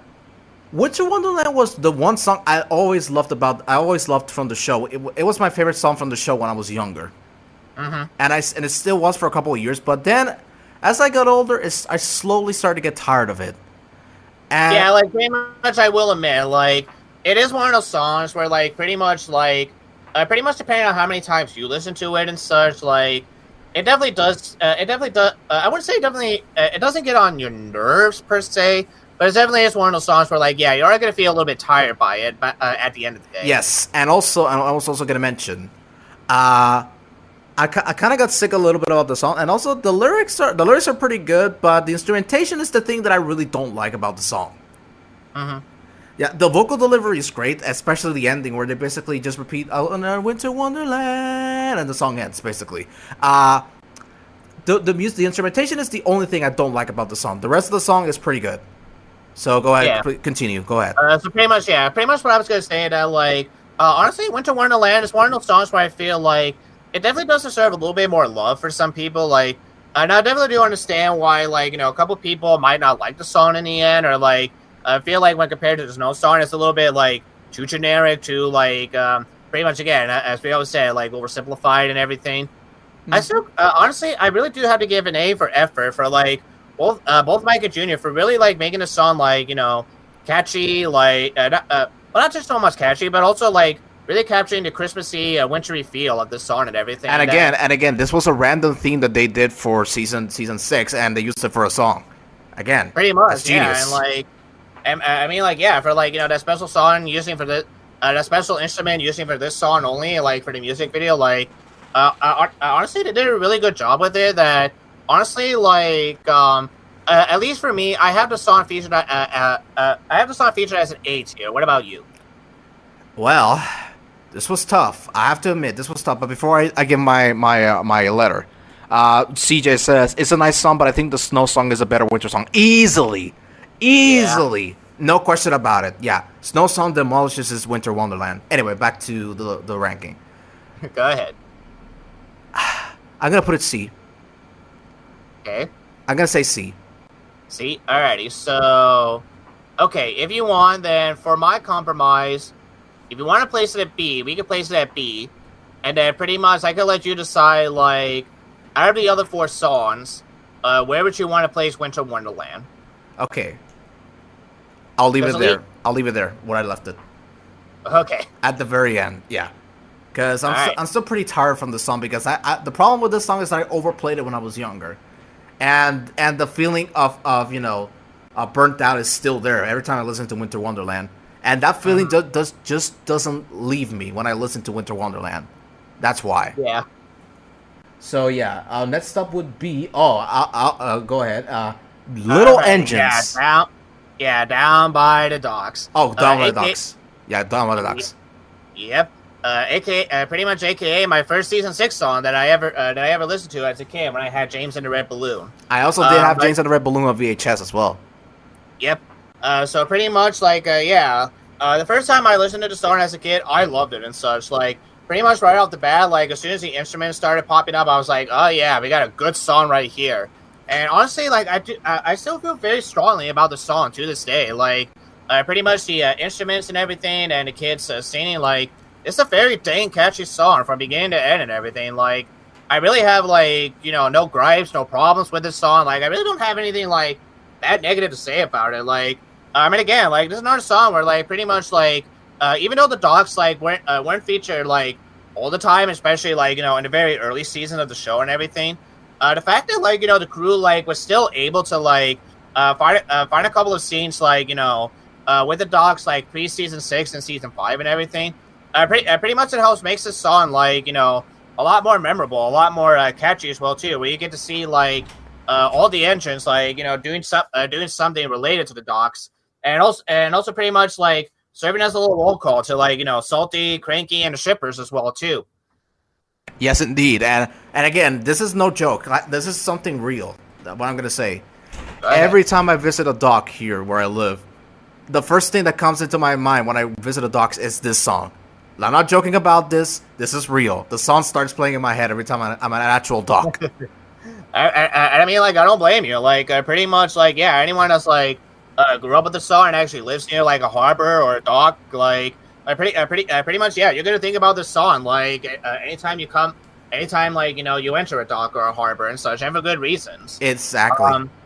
Now, pretty much, like, I know technically there are like two versions of it. Like, I think there's like was like a male version or something of this. Like, there was this version and the version from season 19.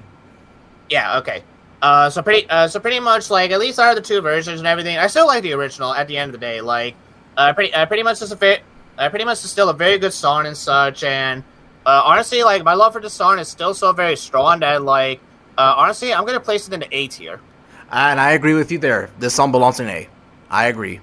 I completely agree. Right, now, for me, okay, honestly, you know what? Put it in front of A tier because, like, yeah, I definitely would actually listen to this a little bit more than Salty.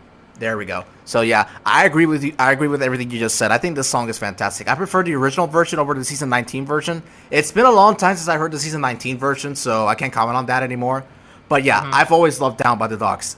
Like, it's one of the most powerful songs Mike and Junior ever wrote. Easily. It is. It is. It definitely is. All right. Next up is the quote that Thomas says in Magic Railroad: "Little engines." Yep. Little engines can do big things. That's the buffers. Yeah.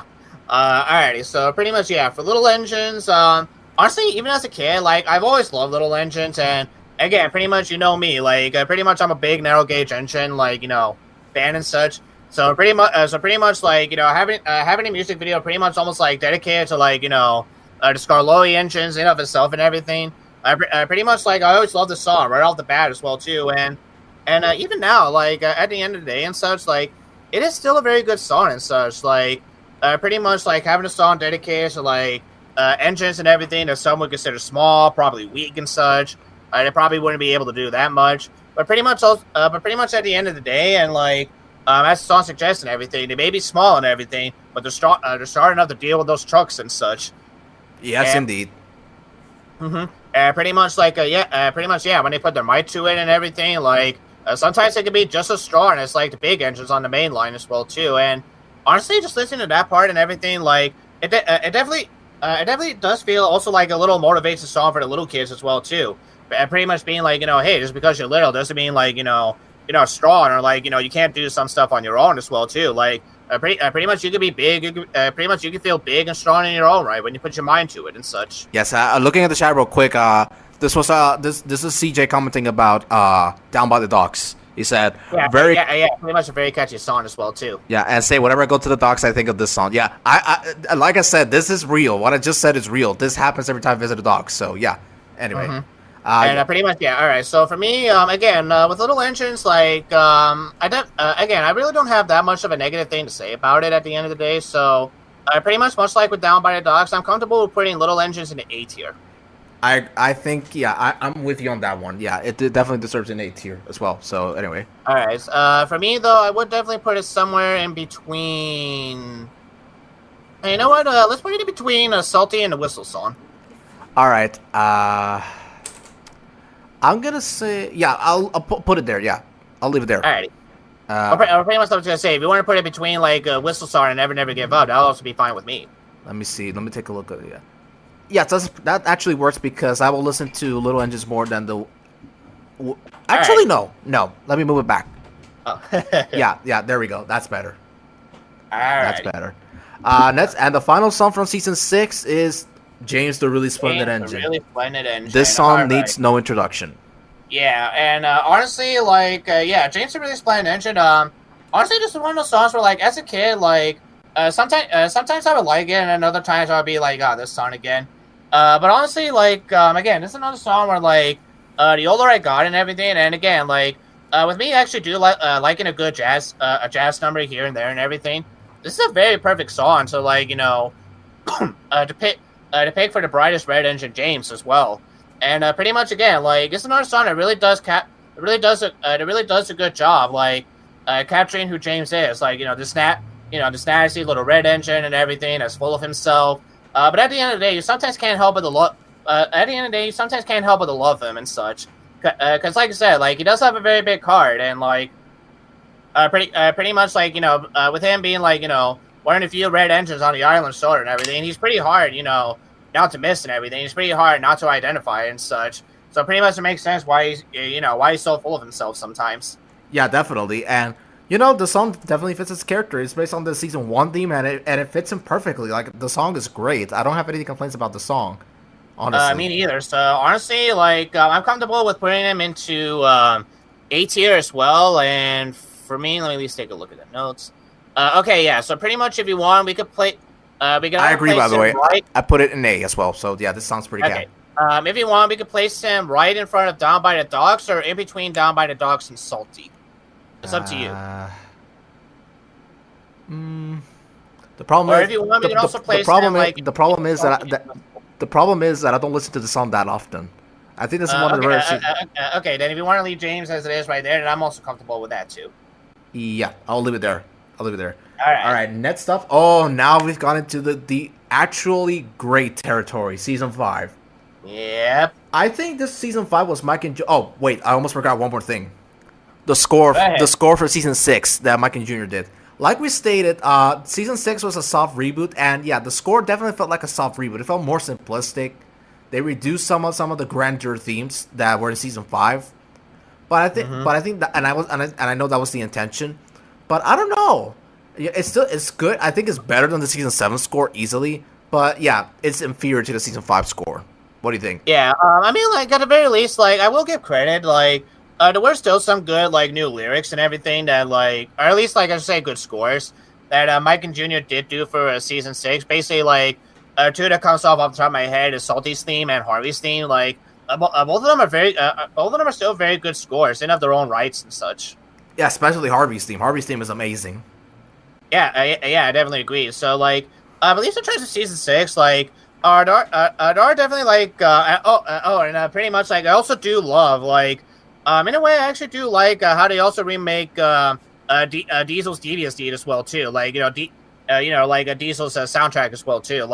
I think they did a very good job on remaking that theme for him. Oh yeah, totally. I think that was also one of the highlights of the season. Aside from the Red Balloon theme and the Winter theme, the Winter theme was pretty good, better than the actual song, in my opinion, anyway. Yeah. All right, so now we enter season 5. Now, season 5 is the season where both Mike and Jr. reached their peak. I don't think they got any better after season 5. Yep. So I mean, like I said, I definitely do agree with you right there.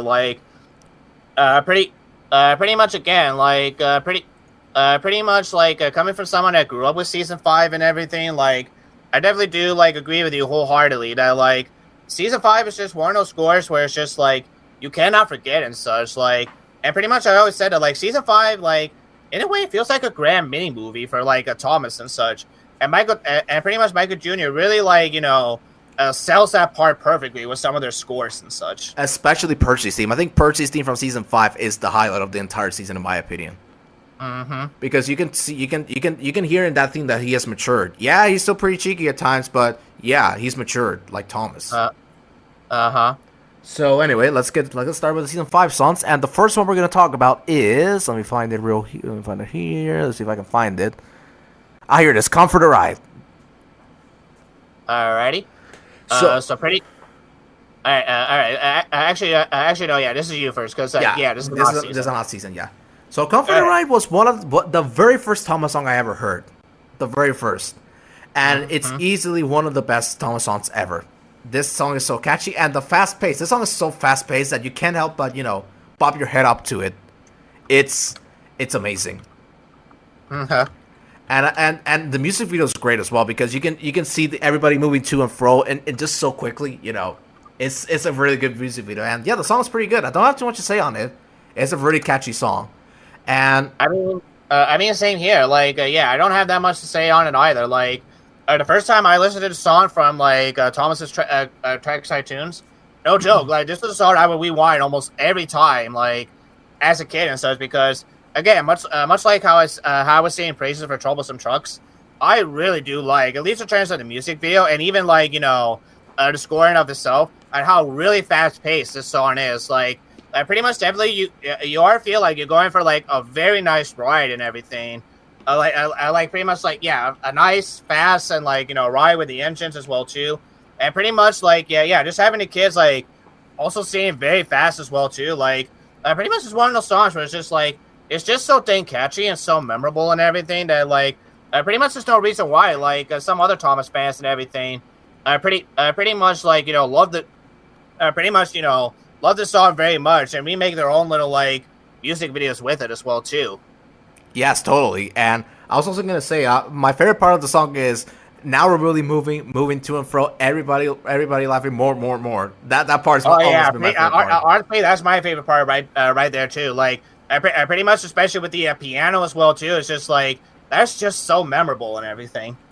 Yeah, definitely. So this one to me, I don't listen to it as much as the season 6 and season 7 songs. So I'm gonna say B. Ooh, okay. Honestly, for me, like, when I started listening to the song, like, the first time after a long while, it still got me. Like, it is still, like, a very catchy song, and it's still, like, so memorable and everything. And, like, honestly, I had it into A tier and such. All right, so let's compromise then. Alrighty. I'll give go ahead. Oh, go ahead. Yeah, I was gonna say, go ahead. You go first. You compromise this time. Okay. I can compromise putting it in A because the music video is great, like so good, and also the instrumentation is also great. So I can give you that and put it in A. Alrighty. Then yeah, like if you want to put it in A, then like at the very least, as another compromise, you could either put it in front of James the Red Engine or Never Never Give Up. Either one of those two, like I'm fine with. I'm gonna put it there. Yeah, I'll leave it there. All right. That's a good compromise there. All right, so next up would be let's randomize the order a little bit for season 5. Okay, actually, you know what? Yeah, to make it easy, like I'm gonna go to season 5 real quick because I think I know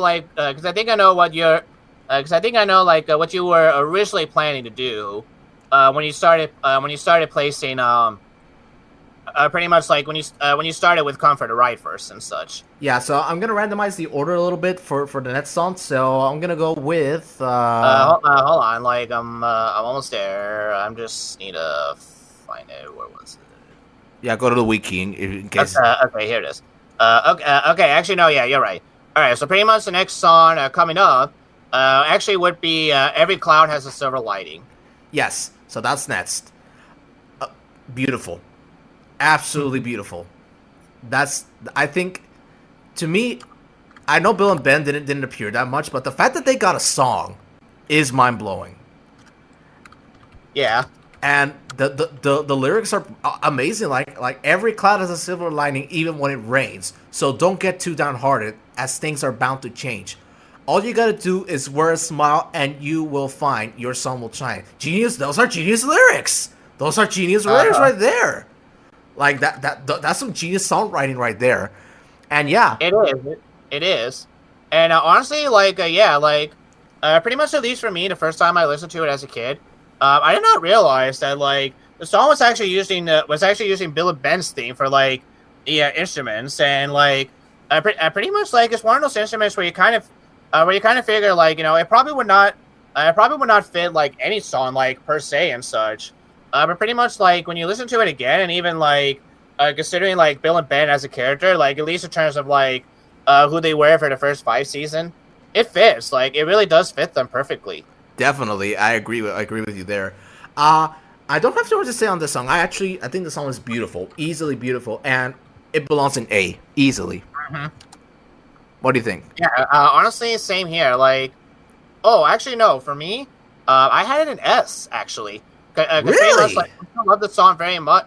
Yeah, honestly, like, what really did this song for me was, like, not only, like, the very, like, very creative lyrics, but, like, also the very memorable, because, like I said, like, this is one of the songs where, like, you would not think that, like, Bill and Ben's theme would actually work for a song like this, but again, the more you think about it and everything, and you think about Bill and Ben themselves as the characters, the more you're just like, you know what? No, this fits. Like, this definitely does fit their character to a T and such. And honestly, because of that, and even the music video, like just having a music video in of itself and everything, like it really does just make the song all that memorable at the end of the day. That honestly, like it really does deserve an S, at least for me.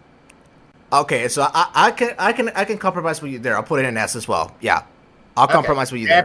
pretty much like I'm also pretty much fine. Like yeah, if you want to put it behind the red balloon, that one I'm perfectly fine with. Oh yeah, because if I had to choose between those two songs, yeah, the Red Balloon demolishes every classic Silver Lining, in my opinion at least. I don't know about you. Yeah, I mean, honestly, like I definitely would listen to a cloud a little bit more and everything. But honestly, like yeah, like both that song and the red balloon definitely can go hand in hand and such. Yeah, so as we agree on S. Yep. All right. All right, now turns the next song. I believe it is all right. Percy's Seaside Trip. All right, this was very interesting. This song's gonna be interesting to talk about because not many people talk about this song, and I sort of understand why. And it's because it's something completely different to the other season 5 songs. But to me, I think the song is very underrated. I don't hear anybody talk about this song, man. And hey, it's a Percy song. Like you expect Percy to be talked about, this song to be talked about a lot. It's a Percy song, but it's Right. not. It's not. Like I don't understand why people don't talk about this song that much. It's a really good song. Like it fits Percy's character, and the fact they use Percy's theme is also great. Yeah, I mean, like definitely, I do agree with you. Like, honestly, there's not really that much to say on the song per se, because like, yeah, pretty much at the end of the day, when you think about it, like, yeah, pretty much like it is just a song using like Percy's theme. But at the end of the day, I will definitely give it credit for at least like instead of like having the song being focused on Percy, it's just basically like honestly, it's just more about a song like about like Percy taking his friends and all like to a lovely beach and such and everything, and like pretty much like at least with that creative aspect behind it and everything, like it definitely does make for like at least a very memorable song at the end of the day. Definitely, and also my favorite part is that, and when it's cold in winter time, still you can be there anytime. Like, and Oh yeah, like pretty much, and definitely like definitely like when you hear the music like slowing down a little bit for that part, and then pretty much when it gets to like dream your dream once again be by the sea. and then you hear like Percy seem like slowly starting to come back up and everything. Like, I'll admit that moment right there is very good. And like, you know what? Okay, well actually, yeah, let's go with you first. Where do you place Percy's Seaside Trip? All right, so before we go, CJ says every Cloud of Silver Lining has a good song to listen to when you're feeling in a bad day, when you're having a bad day. Yeah, that's true, easily. Yeah. For me, Percy Seaside Trip will go. All right, this song is very underrated, so I have to think about this very clearly. And you guys may have been noticing that I've been rarely giving S's because, to me, I have to be harsh with these songs because if I were to go by one listen, I would put them all in S, except for a couple. But yeah, to me, it's an A as well. Alrighty. Honestly, you know what? I definitely do agree with you. This is an A for me as well. Let's see. For me, I definitely would listen to this more than James the Splendid Engine. I will put it there. That's where I put it. Okay. Yeah. That part I'm also fine with too. And CJ says, I agree with Bonnie. It's an underrated, and really like the Headmaster Hastings cover of it. It reminds me of going to the beach. I mean, yeah, Headmaster Hastings did a cover of it, and I thought it was awesome. So Yes, I mean, like, yeah, honestly, like, yeah, like his cover of the song, pretty much does the original version justice and such. Definitely. Next up, I believe, was I know which one is next. I found a quacker in my tender. She was very, very tight, but she quacked all night and through the day. She was driving me insane. My driver and my fireman try everything they know to shoot the quacker away from me, but she did not want to go. Yeah, Donald stuff. I mean, this song right here was written by David Midden. Oh, interesting. David Midden wrote the lyrics, and Mikey Jr. did the "She Makes Me So Happy" break. Okay. David Midden wrote the whole song, and for this being a song that was written by David Midden, it fucking rules. It's a great song. It's so goddamn catchy as well. It is. I love. Go ahead, you first. I love that it's like a biography of. I love that it's telling a story from Donald's point of view. Like it feels as if Donald is saying it, but not really because the kids are seeing it. But the thing that really made me love the song was Headmaster Hastings' cover of it. Yeah, pretty much same here. Because pretty much like you said, like you feel like this is a song that Donald is singing, and pretty much like his version actually does make it feel like that. Yeah, he actually is singing this song. Yeah, in the original, the kids are singing it, but in Headmaster Hastings' version, it makes it sound like Donald singing it, which I think fits the song better. And it's just a catchy song, and the duck sounds add some charisma to the song. I think. Yeah, I mean, I definitely agree with you right there. So, and of course, the song title is meant to be a joke on Donald Duck. So, I think everybody knows that. I mean, yeah, like pretty much it's a no-brainer right there. Yeah. So Donald Duck this one's easy for me. This one's a pretty easy ranking. It's A, easily. Ooh. Okay. Actually, you know what? Like, originally, like a fun fact. Although I do like the song, and I definitely still do. I have a soft spot for it. Originally, I was very, very close to putting it in a B. And the reason why I was going to put it in B was that, like, while I do like the song and everything, I do like, the quacky noises and pretty much, like, the very creative music video behind it and such. The reason I was going to put it at B at first was because, like, when compared to, like, the other songs, like, from Season 5 and everything, like, it's memorable in a way and everything, but I can also easily see this song, like, being one of those songs where, like, some Thomas fans probably, like, probably would find it to be weaker. Probably find it to be one of the weakest songs of Season 5. And actually, yes, you're right about that. Because when I was a kid, I used to think this song was weak. If we did this tier list if I was a little kid and we did this tier list, let's say in 2000, maybe like 2010, 2015, 2009, 8, I would have rated this a D. Yeah, I mean, like honestly, like a little same here. Because honestly, now that you brought that up. When I was a kid and everything, like, I thought the song was, like, okay, but I never really, it was never really one of my favorites. Not until I got older and everything, I started appreciating the song a lot more, especially when I started listening to, like, Headmaster Hastings' version as well, too. And when you think about the fact that David Midden was the one that wrote the song completely, except for the "She Makes Me So Happy" break, like the fact that David Midden wrote this song is amazing. It is, and you know what? Honestly, because of that, then okay. Pretty much, I'm also comfortable that I changed my mind, and I agree with you. This song definitely deserves to go in A. Let's put it in between James and Come for the Ride. There we go. All right. So next up would be Harold the Helicopter. Oh yeah, Harold the Helicopter. I have only one thing I'm gonna say for this song. Go ahead. S. Yeah, this song is amazing. Like, I mean, honestly, you know what? All right, I'm gonna get this out of the way right here for you as well too. I definitely agree with you right there. It's an S song, and it definitely does deserve to be in front of Red Balloon. Totally, I agree with you. Yeah. What can we say about the song? Fantastic. Better than this shitty song right here. Yeah, I definitely do agree with you right there. But anyway, Harold the Helicopter is a great song, and the thing, I love everything about this song. This is one of the very few Thomas songs where I love everything about it. Vocals, lyrics, music video, instrumentation, everything. Everything is 10 out of 10 in this song. And that fucking ending where Harold will be there, and the fact that they keep saying that their final chord at the very end, to the point where everything, they just end with like a drum, like hitting the cymbals at the very end. Amazing. Yeah, I mean, honestly, I definitely do agree with you right there, because, honestly, like, pretty much, like, throughout the whole song as well, too, and such, like, pretty much, like, you get the feeling this song is definitely, like, treating Harold's, like, some kind of, like, superhero and such, and, I mean, in a way he is, like, again, like, especially, like, with the way that, like, we see him, like, saving the day, especially in Season 5 as well, too, and such, like, pretty much, like, giving Harold this, like, superhero, like, a theme song and everything, and talking about, like, what a very important job he has and what he does for a living as well. Like, it definitely fits this character down to a T. Easily, yeah. And look what CJ said. The Harold the Helicopter song is epic. Excellent. That's the perfect way to describe it. It's an epic song. Easily.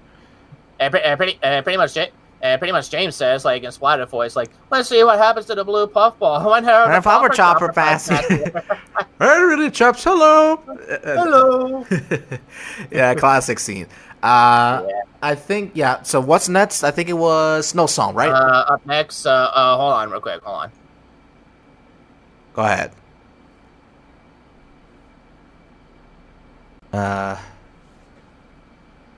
all right. So Okay, okay, sorry about that. I'm back. no, it's okay. Anyway, so yeah, the next song is actually okay. Pretty much, this is a song that we were debating about when we were talking about Winter Wonderland, the snow song. I think this is another easy ranking for me. This song to me is S. Okay.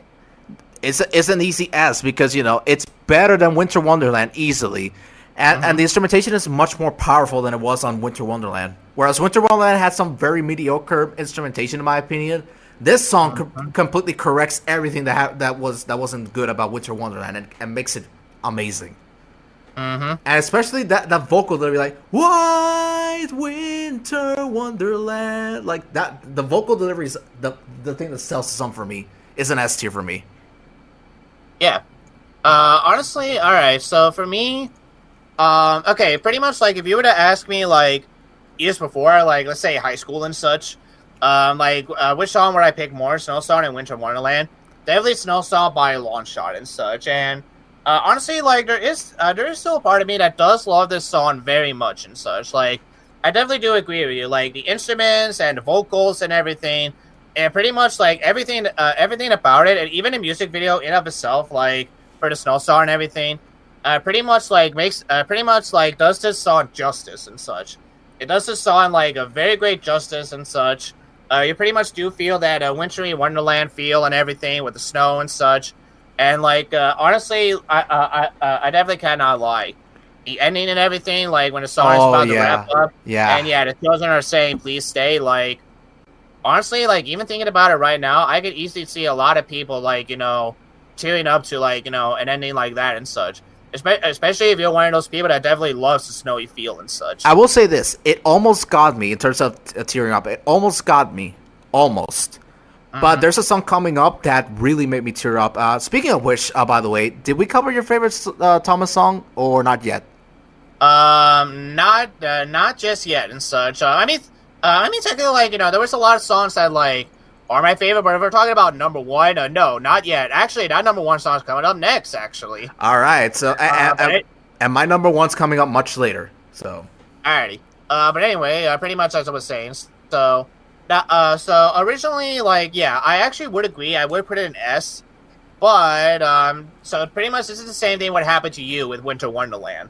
Okay. Because I listen to the song like all the time and everything. I know the lyrics pretty much well by heart and such. It's one of those songs where it's like it's not that like I'm sick of it and such, and like I don't want to listen to it ever again. But it's one of those where it's just like it kind of lost the meaning for me a little bit, especially when compared to like other Thomas songs as well too, especially the ones where like you kind of feel like the tearjerker ones, or at least like you feel some kind of emotional attachment to those songs and everything. I still feel some emotional attachment to the song and such, but it's definitely not as strong as it is with like the other with the others on this list and such. But I am willing to compromise with you. Okay. I still like this song very much. That pretty much like. If you still feel strongly and want to put it in S, then yeah, let's at least put it like right after every cloud is a silver lining. All right. Or pretty much like if I change your mind a little bit and you want to put it in A, then at the very least, like we could put it right in front of Down by the Docks.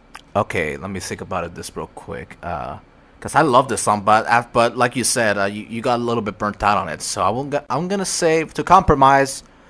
Let's put it in A, and you in front of Down by the Docks. Yeah, pretty much like I say, like if you want to put it in front of Down by the Docks, I'm perfectly fine with it. Yeah, let's put it there.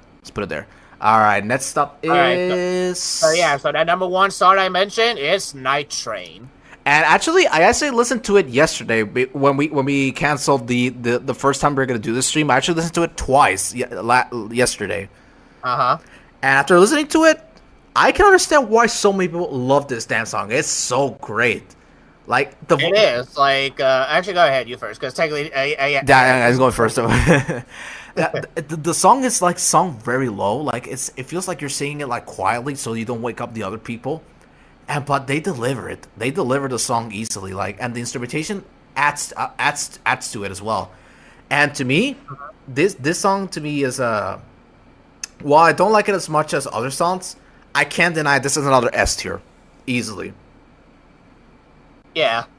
I mean, honestly, yeah, this is another like S song for me as well too, and pretty much like yeah, pretty much that's the reason for you said as well too. Like, honestly, this is another song where pretty much like as a kid, like I really did not care for this song whatsoever. Me neither. Me neither. Yeah.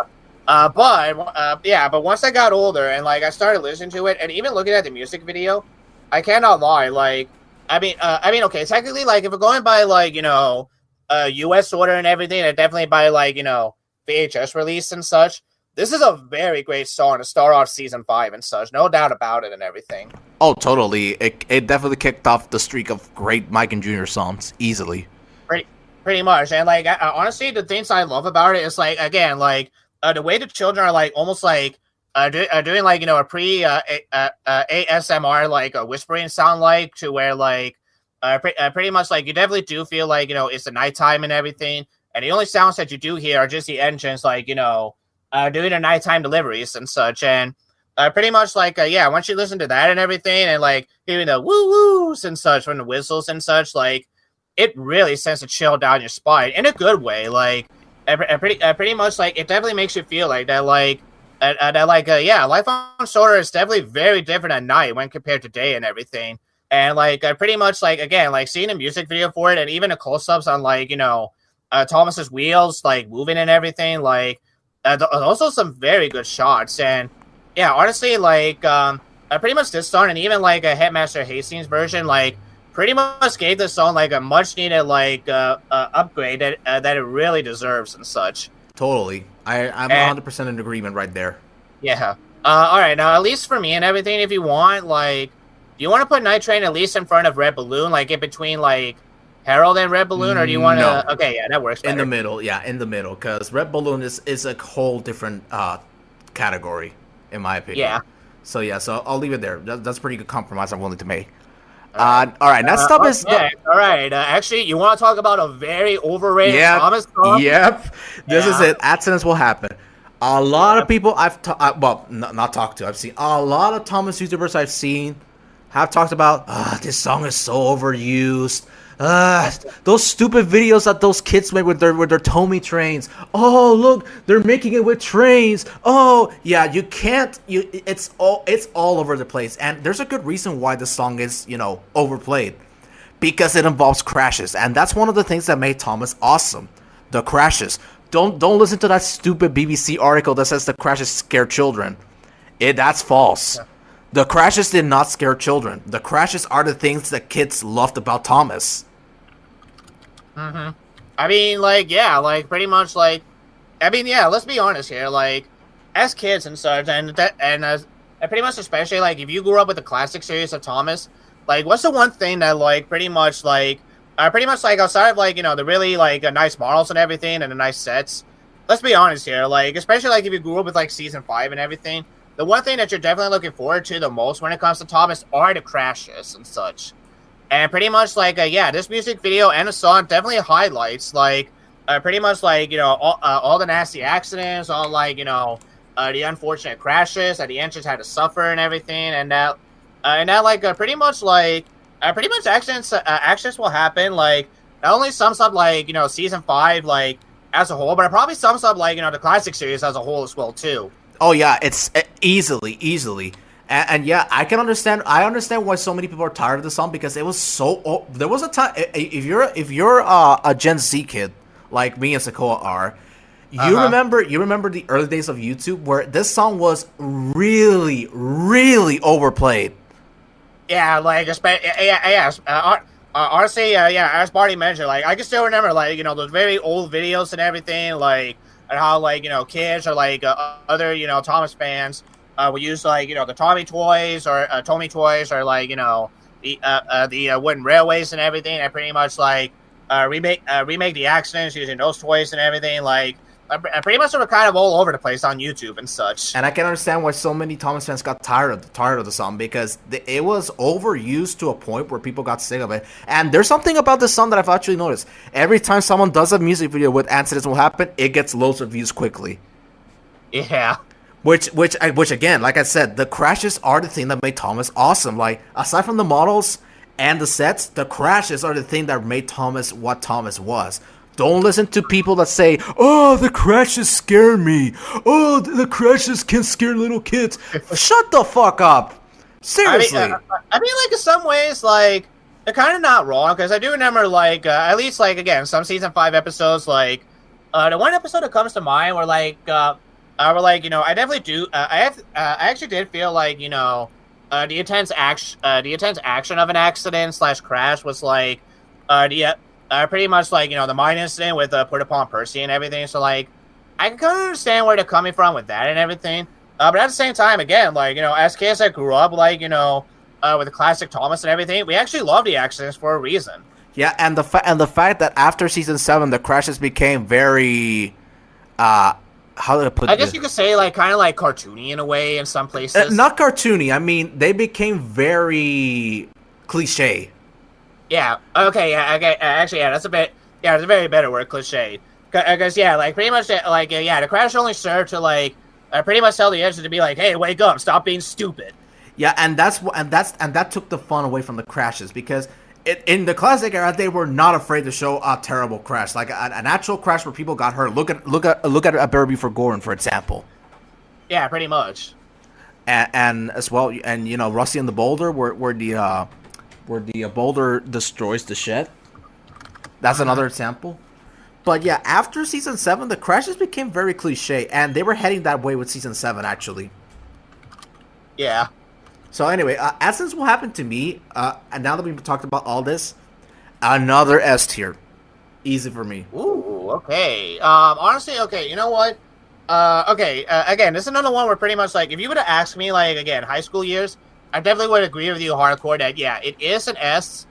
However, I do see where the other Thomas fans are coming from, and I'm like, yes, let's admit, this song is overrated for a reason. Easily overrated, yeah. Yeah.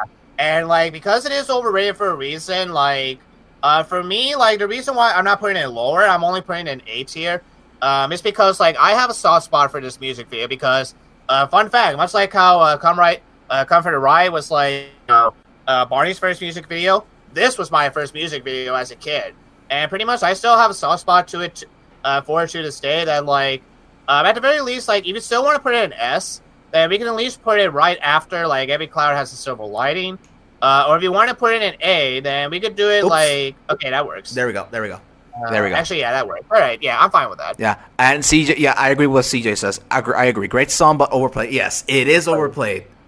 Yeah. Very overplayed, and I can understand why so many Thomas fans got sick of it after a while. Mm-hmm. Next up would be... Sir Top of Hat. Yep. Okay, this one's interesting because...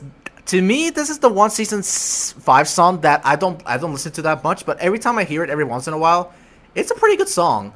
Now, I wouldn't go as far to say it's great or anything, but it's a pretty good song. And to me, this is the most easy ranking yet. Easy, the most easy one. It's a B. Mm-hmm. It's a B for me. Ooh, a B. Okay. Honestly, for me, like, honestly, this was another song where, like, at first as a kid, like, I did not really appreciate it all that much. It was another one where pretty much, like, I had to be, like, a little bit older to appreciate and everything. But even then, as a kid, like, I didn't mind it all that much. And even now, as an adult, I definitely do appreciate that, like, this song uses the Tom Hat's theme, like, to his advantage and such as well, too. And, yeah, as some people point out, like, at least in terms of the UK version, like, yeah, this is one of the very rare times where, like, to where, like, Tom had, like, you know, is said by his full name and everything. Like, very rarely, just like, you know, the song used the term "Fat Controller" that much, and pretty much vice versa. Like, you know, for the US audience and everything, it's one of the very rare times where, like, you know, the song actually does refer to, like, you know, Stop Him Had as the Fat Controller as well too. Yeah, totally, yeah, totally, and yeah. To me, the song is a B. All right, so pretty much for me, like, I actually placed the song in A, and the reason why I did that is like. Pretty much like, like I said, the instruments are very catchy. I actually do love some of the lyrics, like, pretty much like the song uses, like, pretty much like the Thomas Comes to Breakfast one, and the Henry Stay in the Tunnel as well, too. Like, I'm pretty much using, like, you know, to Tom had, like, my doctors forbid me to push, because I'm a fat ass. Yeah, totally. And, Pretty much like what also how many placed this in the A was definitely a Headmaster's Hastings version of like this song. Like he again, this is another version where like he really brought this song to like a much needed upgrade and such. Totally, without question. Yeah, so I mean it's up to you. Like, if you want to compromise, if you want, we could put it in A. If you want to compromise, if you put it in A, then we could either put it like after James the Red Engine, or like in between Donald Duck and James the Red Engine. Or if you want to put it in B, then we could definitely place it like right in front of Boo Boo Choo Choo. Either way is fine with me. All right. So I'll put it. Yeah, I'll put it B actually. Okay. Then yeah, we'll put it in front of Boo Boo Choo Choo. Yeah, easily. Yeah, easily. All right. So next stop would be. And now the very last song for season 5. It's Great to Be an Engine. Oh, I love this song. Now, this one is one song that definitely grew on me as I got older. When I was younger, I did like it, but I didn't like it as much as other songs. Now, though, I think it's a kick-ass song, easily. And the thing that really made me a fan of this song was the live version from Thomas Saves the Day. Mm-hmm. And honestly, to me, this song is one of the best songs Mike and Jr. ever wrote. I think it's in my top 5 Thomas songs, easily. I mean, top 10, sorry, top 10. And yeah, it's a catchy song, and it's a catchy song, and the instrumentation is great. And my favorite part is like, just think how wonderful it would be to live on the magical island of Sodor. How we meet Thomas the Tank Engine and his friends. I mean, that goes to show how magical of a show Thomas was. That lyric, that lyric right there. Mm-hmm. And to me, this one, I love this song, but I'm gonna put it in A. Oh, okay. All right. Honestly, for me, I put it as Great to Be an Engine. Actually, a B. Pretty much this was my choice. It's like, a season 5 song where like, well, I don't really hate it per se. I felt it like compared to the other season 5 songs, it's a little bit weak in my opinion, but not that weak. And the reason why I feel it and everything is that like, yes, I will admit, like the lyrics are catchy as hell, and so are the instruments and everything. But it's just one of those songs where pretty much like, when I listen to it and everything, like, I like it just fine, but like, it doesn't really do anything that says like, wows me, like something like, between Night Train or Hail the Helicopter, or it doesn't really give me, or it doesn't really hit me in the feels that much compared to like, compared to something like the Snow Song or Every Cloud Has a Silver Lining. It's just one of those songs where pretty much like, I could. I can listen to it once in a while and everything and still have a good time, but I definitely would not be coming back to it that much, to be perfectly honest. Yes, yeah. Honestly, I get what you mean, but I'm gonna put it in A either way because Alrighty. Well, if you want to put it in A, then if you want, would you be okay if we put it after James the Splendid Engine? Yeah, sure, why not? But what about B though? What do you think? All right. If you put it in B, then I was gonna say if you want, we could put it in between Sir Topham Hatt and Boo Boo Choo Choo. Okay, that's a good compromise I'm willing to make. All right. Now, before we get to the season 4 songs, let's take a short break because I need to move from where I am right now to another room. So. Okie dokie. All right, folks, we're gonna take a little short break, and then when we come back, we're gonna talk about the season 4 songs. Yeah. So technically, if you want to, pretty much, you want to combine season 3, seeing how like there's only one song in season 3 anyway. Yeah, sure. Let's combine seasons 3 and 4. Why not? All right. So we're gonna take a short break, and once I move to the other office, I'm gonna go to. We're gonna continue. So we'll be right back, folks. Yes. Don't go anywhere. Okay. All right, guys. We're back now. Let's go ahead and move back to the tier list. So hold on a second. Alrighty. All right. So okay. So we're back. Whoop. We're back now. There we go. Okay. All right, so moving on where we left off. Now we enter season 4 territory and season 3. We're gonna combine seasons 3 and 4 together. Mm-hmm. So go ahead. Yeah, pretty much the reason why we're doing that and everything. And it's just like more so because like season 3 really is like the season that really kickstarted like the music videos, and because it only has like one song and everything, pretty much we figure like why not just go ahead and combine them together and such. So pretty much like yeah, all right. So all right, so in terms of like the overall score when it comes to like season 4, like honestly, season 4 might have to be like one of my favorite seasons as well too, in terms of like overall score and everything, especially when it comes to like the narrow gauge stuff and everything. Like we have a couple of like good ones for Duncan. We also have like other good songs, other good like scores for Stephanie, and even just like the very beautiful nature that like Micah Jr. like presents to you when you visit the Scarloy entrance and such. Like, it's just like very memorable and everything. Like they definitely really capture like a calm and very like nature feel like adventure you would get like if you would adventure on like a Scarloy's Railway. Definitely, and also we can forget Rusty's theme. Rusty's theme is my favorite of the narrow gauge engines. Mm-hmm. So Yeah, same here, honestly. yeah, I agree with what you said Um, about the score. So yeah. Anyway, okay. So for right. season 4, we're gonna start with those 2 songs that were not released. Yeah. Actually, I was gonna say like, do you want to go?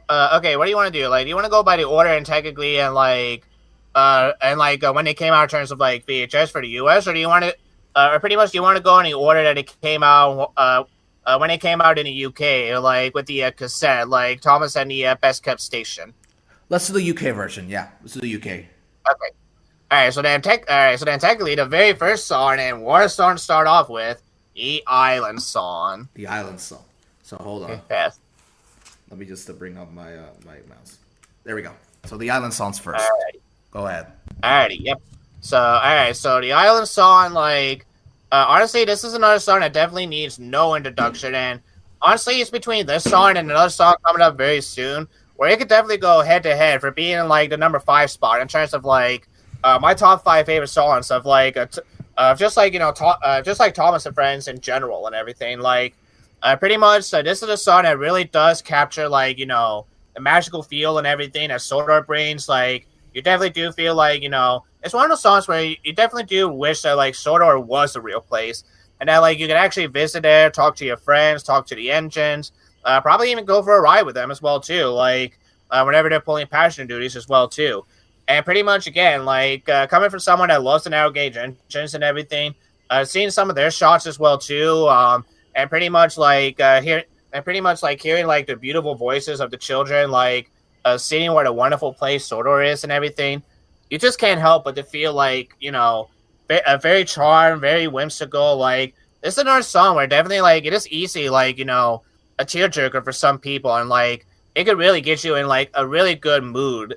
Like, I like pretty much it really does get you right in the feels and such, and like pretty much sometimes I'm the same way as well too. Like, no matter how many times I hear the song and everything, I cannot deny like just how very powerful and how like amazing Micah Jr. made this song.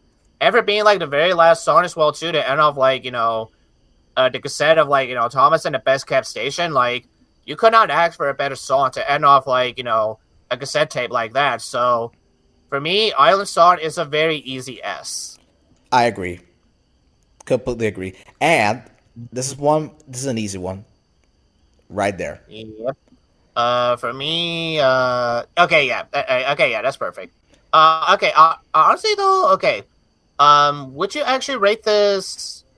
Okay, actually no, I was gonna say, okay, honestly at first I was gonna say like I've been listening to more than the Red Balloon, but you know what, like between the Red Balloon and the Island Song, like honestly both of them can go hand in hand, depending on like which one I want to listen to the most. So yeah, I'm fine with that. Yeah, same here because the Island song is my third favorite Thomas song ever. It's in my top 5. That's number 3. Mm-hmm. Next up would be go ahead. You're All right, so up next, yeah, this is gonna be one of those songs that never had like, well, actually, originally never had a music video until like, very recently from the CGI series, like, from the Thomas and Friends YouTube channel as well too. Which honestly, that took me by complete surprise that like they actually finally now like decided to give this song and another song like their own music video finally. Like, even though it's not from like the mall era or anything, like it is still very nice of them to like to be like, you know what, let's finally give these 2 songs their own proper music videos. So the first one would be The first one would be Rules and Regulations. And okay, like honestly, the first time I heard of Rules and Regulation, like the first time everything like from YouTube and everything, I'll be honest, like this song and like another song coming up real soon and everything, I actually did not think they were actually Thomas songs. Like, I actually thought that like some fan like some fan like actually create these songs on their own and make it like seem like they're a part of the original show. But then once I started doing more digging and everything, I come to realize, oh, okay, no, they were actually real songs. It's just like for some reason, Britt and David never wanted to turn this one into a music video and such. And honestly, it's kind of a little bit of a shame because seeing some of the fans own interpretations about like what a music video of Rules and Regulations could look like and everything. Like it does a very good job on I pretty much like this one of those songs where I could definitely see it being turned into a music video in a way yeah, definitely again, this is another song that definitely does scream what the classic series of Thomas is about because we definitely do have lots of moments about entrance regarding the rules and such, thinking they're better than everyone else and everything, thinking they don't need to learn them. And then come to find out later, they're just like, oh shit, maybe I should have listened to the rules in the first place. Yeah, because and the Edges were notorious for not following the rules, especially in the classic era. Pretty much. And another thing I actually do like about this song, it's actually something I think even Mike pointed out himself is that pretty much if you listen to the instruments of Rules and Regulations very carefully, pretty much this is Mike and Junior's own version of Yellow Submarine. What Yellow Submarine. Basically what Yellow Submarine could have looked like had it been like a Thomas version instead. And there are some parts where it does sound like Yellow Submarine, especially in the chorus, like we all live by rules and regulations, and you can hear it. Yeah, it does sound like Yellow Submarine in some parts easily. Yeah, pretty much. Pretty much. Yeah, honestly, that's one of the reasons why I do love Rules and Regulations because pretty much just the instruments alone is very catchy. The lyrics are very catchy as well too. And again, pretty much being a lesson about pretty much thinking that just because you might feel you're above the law and everything, you don't have to follow the rules. Pretty much that's the old saying. Rules are placed to begin with. There's a reason why some rules exist in the first place and everything. Yeah, totally. You just said that and I started laughing because of some guy. I'm not gonna say who it is because Sequoia already knows who it is. Some guy that doesn't do it, and sadly is gonna, actually, never mind. I'm not gonna say it. Yeah, all right. So for me, this song is very catchy enough, and I still like it. It's one of those songs where I definitely do like to listen to it from time to time. And honestly, I'm comfortable putting this one into A tier. I agree with you there. Yep, A tier is easy. Where do you want to put it though? Let's see. Okay, are you willing to put it in between Come for the Ride and Donald Stuck? Sure. Or do you want to play? Sure, because I listen to those because I listen to that song more than those three together. Okay, yeah, I'm fine with that. All right, next up is a very fun one. Let's have a race. All right, now we're talking. Yeah. All right, so pretty much Let's Have a Race and everything. I don't have too much to say. I don't have too much to say about the song overall, but pretty much it's another song where it's very catchy, very fun. Pretty much it definitely gives out the fast speed of the race Thomas and Birdie had and everything very well and such. It does, like I said, it does a very good job on pretty much recapping what Thomas and Birdie's race was. Even to the kids, I probably haven't seen the episode yet. This music video actually serves as a very great preview for the kids and everything. That by the time they finally do see the episode and everything, they're probably already just excited to see the race and everything, and pretty much for good reasons as well too. I really don't have too much to say on it. I actually do love the beginning part as well too, where you hear that very smooth piano in the end, and then as soon as it gets to the part of the lyrics where it's just we're pretty much where the key changes? Yeah, pretty much the key changes right when you get to the ending. Enjoy pretty much enjoy yourself is taking part or something like that. Okay, enjoy yourself is taking part. Yeah. Pretty much that moment right there, that's a very nice transition right there, and pretty much pretty much because of that, I'm also comfortable with giving Let's Have a Race an A tier as well. Okay. This one I was gonna put it in A, but I'm gonna have to say I have to put it in S. Ooh, okay. Because I love this song. I really fucking love this song to pieces. Okay, then here's my compromise to you then. If you still put it in A, If you want, we could place it right in front of either Snow Song or in between Snow and the docks. But if you want to put it in S, because I don't mind putting it in S either, then we can at least put it right after every cloud has a silver lining. Okay, then let me see where. Let me think about this real quick. Actually, yeah, right here, right? Actually, yeah, that's fine. Yeah. Okay, good. All right, next up is. All right. So next is okay. All right. This one's gonna be a very interesting one. I think this might be one where like Barney and I might disagree a little bit. Toby. Toby, where So is pretty it? much with like right over there, like after there you There it go. is. All right, there it is.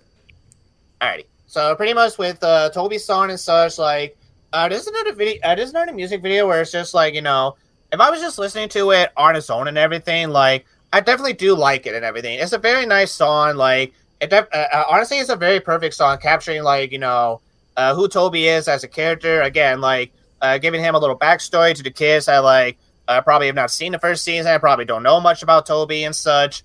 And pretty much like yeah, even like the bridges in between where it's just like where you hear the kids saying Toby, oh Toby, show them what you can do.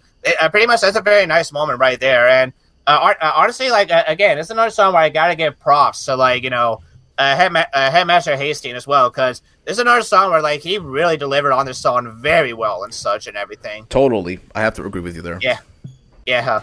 Now, one of the reasons why, like, why I'm gonna place Toby in this tier list specifically, again, like, it's another song where basically, like, where basically, like, if I'm not, like, thinking that hard about it and I'm just listening to it on its own, I definitely do like it. But when compared to, like, the other songs in, like, season 4 and everything, and again, like, when it comes to, like, how I personally feel about them and everything, For me, I'm gonna place Toby into B tier. Wow. All right. Well, to me, it's an A tier actually. The song's an A tier for me. Okay. Because I love before we compromise. I love this song. I've always loved Toby, especially that ending where they repeat oldies but goldies. We still care about you. The very end. I mean, the very end where they repeat this. Yeah. I will agree with you right there. Like the ending part to the song and everything is very good. I definitely do agree with you right there. And yeah, like you said, Headmaster Hastings did an amazing cover of it. And I still love this song. Like ever since I was a little kid, I've always loved this song. And this is actually one of my dad's favorite Thomas songs ever. So yeah, that also has a special place in my heart. So I'm gonna say all A. right. Well, I'm willing to compromise with you. If you want to place it in A, then let's see. At the very least, okay. If you want, like, you could put it in between Come for the Ride and Donald Stuck if you want. Okay. Yeah, that's a perfect place to put it. Actually, yeah, that'll do. Alrighty. All right. So now up next, all right, we got another we got another one of my favorite songs. Don't judge a book by its cover and such. There it is. And again, this is another song where basically it's very catchy and such. And again, okay, honestly, this is something I really do notice about like season 4 songs. Like, pretty much most of the season 4 songs really do feel like songs either dedicated to an engine or pretty much is dedicated to like a certain episode or event that's already happened in like previous seasons as well.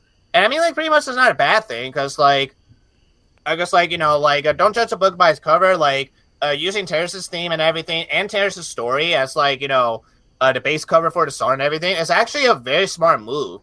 Because again, like for those that probably like because again, like this song actually does serve as like a special little nod as well as like a special little like a sneak peek or at least like an introduction to the kids about like how did Thomas and Terrence first meet and everything, what were they like together and such, and pretty much like using Terrence like a base cover be like about like teaching kids like, hey, don't judge a book by its cover, all right? Like just because you think something looks funny or looks odd doesn't mean like they're not useful in some way, shape, or form, man. Pretty much like and like pretty much like going for that logic and everything as well too. Pretty much like it's one of those songs where like it has a very good message. And pretty much like the music video is also very good as well too. Again, I don't have too much like negative to say on this song and everything. Like so, pretty much it's another song where like I'm comfortable with putting it in the A tier. Yeah, I'm with you on that one. I don't have too much to say on this one actually because you said everything I was gonna say. So yeah, let's just put it in A. All right, so for A tier, all right, if you want, we could put it in between rules and regulations and come for the ride if you want. Yeah, that. Let me think about. Yeah, let's. Yeah, that's perfect. Actually, never mind what I was gonna say. Okay. All right, now, alrighty. Up next, we have another song that was that pretty much. And actually, this time, Brent David had a good reason why they did not want to make a music video for this song. That's what friends are for. Yes. Yes. Yeah. And pretty much, yeah, I will say right off the bat, like, you are never gonna find or listen to another Thomas song as bittersweet and tear jerking as this. Like, pretty much right off the bat, as soon as you hear that little instrument, you know right off the bat that this song is definitely gonna feel a lot different than the songs that pretty much even the songs that you've already heard of, right after the other three songs from this cassette tape as well. And again, this was another song where, the first time I heard it as a kid, I did not think it was actually an official Thomas song, but now that I know that this is an official Thomas song and such, I gotta say, I do understand why some people hold this song as, high regard and everything, because, I actually have it's a a lot to very, say. Go ahead. Finish off. okay, pretty much, to keep it short and sweet so that, Barney can go ahead and say, as much as he wants to say with the song. Pretty much, like I said, it is a very bittersweet song about, friendship and how friendship is very important to some people and how with some people once they got good friends on their side and everything they definitely do feel strong. You feel strong with them, you feel a strong bond, you feel like you could do anything now that you have a friend by your side and such. And pretty much even again right near as the song is wrapping up and everything when it says about friends one day being One apart and day, everything I'll read it. One day we may be go ahead. apart, and the distance may sadden our hearts. Wherever we stay, remember this day. I mean, honestly, that part broke me Mhm. one time. A couple times after I listened to it. Yeah, pretty much yeah, yeah, I can't deny with you right there. Like I said, it's a very bittersweet song and such, and in a way, I definitely do understand why why Britt and David did not want to make a music video for the song and everything, but at the same time, it is a bit of a shame that they never did. But They again, wasted a great. Well, go ahead. I'll explain what I think about I the did song. there because again, I was also going to say that at the very least, again again, I was even more surprised that again the Thomas YouTube the official Thomas and Friends YouTube channel and everything actually decided, you know what, no, we're also going to make a CGI version of this song and everything. And while I do hate the part that they got rid of the very important lyric about friends being apart and everything, at the very least, I'll still give a major props for at least even bothering to finally make an official music video in the first place and such. Yeah, So I can't be too mad at them for that. But at the same time, I kind of wish they would just stop cutting certain lyrics off in the first place and such. yeah, Yeah, that was always a very pet peeve. That was always a pet peeve of mine when it comes to the CGI music videos of the classic songs and such. yeah. I was never a fan of when they did that either. So yeah, that was actually one of the criticisms I was gonna get. Well, it's actually not a criticism of the song. It was more of a Mattel criticism. I should say. Yeah. So for Anyway, me, and I know Barney's gonna, hardly, I know Barney's gonna very, agree with me on this. This song is an S tier, no doubt yes, about it. yeah. But first, let me read my notes. This is the one I All right. wrote the most notes for. This song. All right, here we go. One out of only two songs Mike and Jr. One of only two Mike and Jr. songs not to have a music video released for it, and it's such a shame because Uh huh. this is my all-time favorite Thomas song ever. Yes, it is very sad. It is a very sad song, and I understand why Britt and David rejected it for the show. But I honestly don't care because I just adore this song to pieces. This song has one of my favorite lyrics to any song. Period. And those lyrics are as follows: "We are the best friends. We stand as one. Whatever life may bring, we are never alone. We're together forever as one."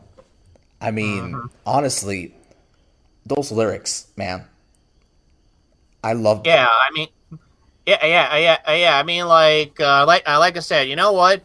if you want to put it in S tier and want to put it at the very front, I have no problem with that whatsoever. Yes. Because like I said, we're never gonna see or even hear another Thomas song as close to this ever again. Now you understand why this is my all-time favorite Thomas song? I do understand, yeah. Because like I said, it is very different, and like not only very different, but very different for all the right reasons. Yeah. I do understand why Britt and David decided not to release it because it is a sad song. That's the truth. It is a very sad song. Mm-hmm. It is pretty much. We cannot deny. Yeah, it is a very sad song and such. But to me, I don't care because that's what makes the song work. Mm-hmm.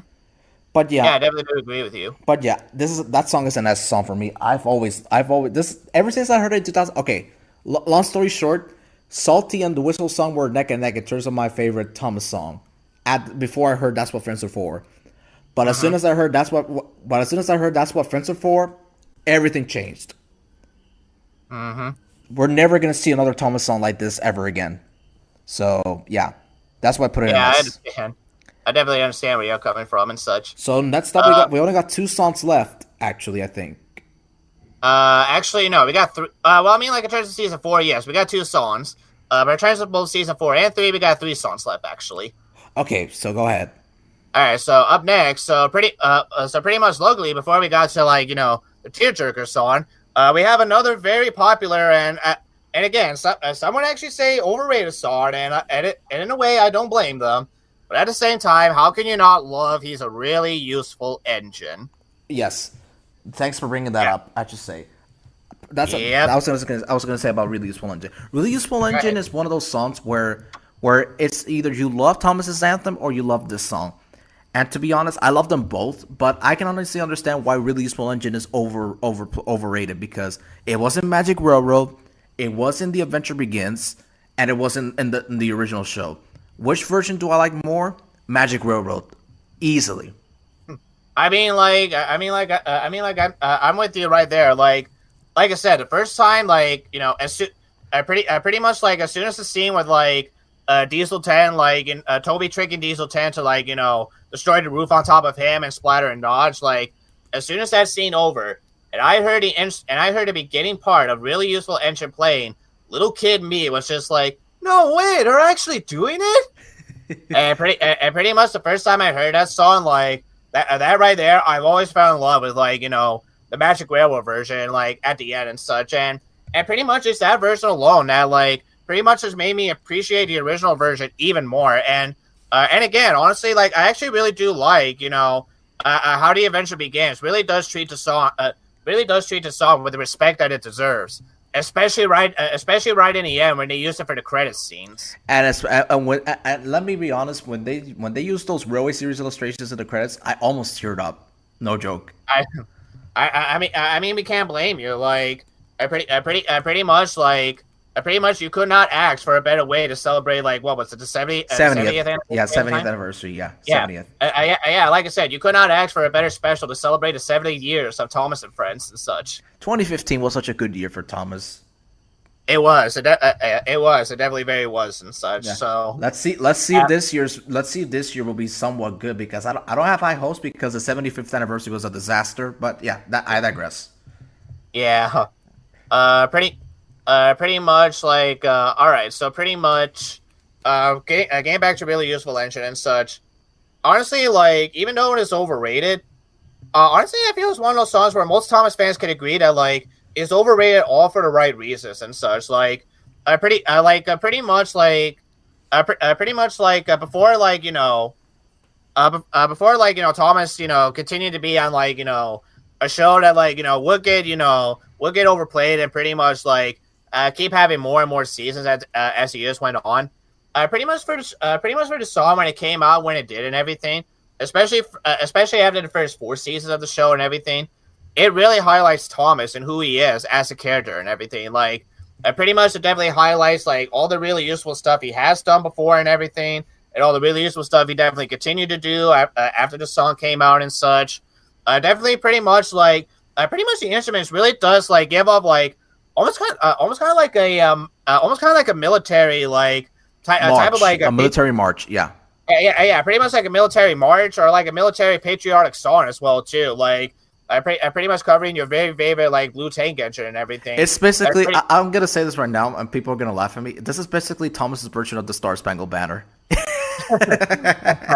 I mean, in a way, you're not wrong. Like, pretty much in a way, you're not wrong. Like, I like pretty much like if Thomas's anthem, like pretty much somehow was never a thing and everything, I could easily see this being like Thomas's actual anthem and such. Like, because pretty much like it does feel like an anthem, like celebrating Thomas, who he is as a character, and all the stuff that like he has done up until this point.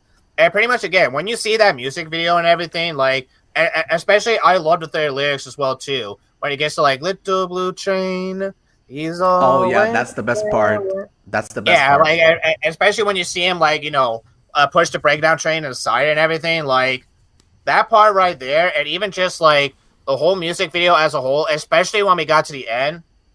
I mean, I gotta be honest. It's an S song for a reason. Yes. It's an S tier song for a reason. Yes, I was gonna mention that it's an S song because Thomas is my favorite character, and it's because of songs like this that makes Thomas my favorite character of the whole show. Mm-hmm. So this goes to S, let me go ahead and do this. Yeah. This one All right, goes go ahead. right here to me. What do you think? Let's see. All right, yeah, that's good. Yeah. All right, and next up, I've gone fishing. All right, we have two songs. Yeah, Gone Fishing. Okay, so this is the last one for season 4 and such. So Gone Fishing to me, I've always loved this song and such. Like, pretty much the first time I heard it from like the sing-along songs and stories and everything, I fell in love with the song right off the bat. And again, coming from someone that loves the narrow gauge engines, like pretty much there's also a bias because I will admit because like yeah, pretty much outside of Thomas and like that one scene with Donald and such, I pretty much like one can argue like this is one can argue that like this video was made for the narrow gauge engines and such because like yeah, pretty much like just having the narrow gauge engines going around, especially like when you hear the kids saying like "gone fishing," and that, and then pretty much not only that, but like yeah, instruments as well too, and like honestly, yeah, that's another thing too. Like hearing the kids' vocal cords, like this is another song where it's just like it's so very calm, it's so very relaxing that like this is a song that like I easily play like over and over again just because of how like very calm this song is. Like I should also mention actually that there's two versions of this song because originally yes. the original version is the one with the kids singing, but Mike and Junior felt that it wasn't working with them, so they did a second version with Junior singing lead vocals. Yes, and at least in terms of like the U.S. and such, there are two ways you can actually, listen to the Junior Campbell version. And the version I listened to, and the first time I heard it, was from a cassette tape I got when I had a VHS of Salty Secrets and such. And the first time I heard it as a kid, like honestly, like right off the bat, I was just like, oh, okay. And I mean, like honestly, like as soon as like the cassette like worn out and I couldn't play it anymore, I always wanted to try to track that version and such.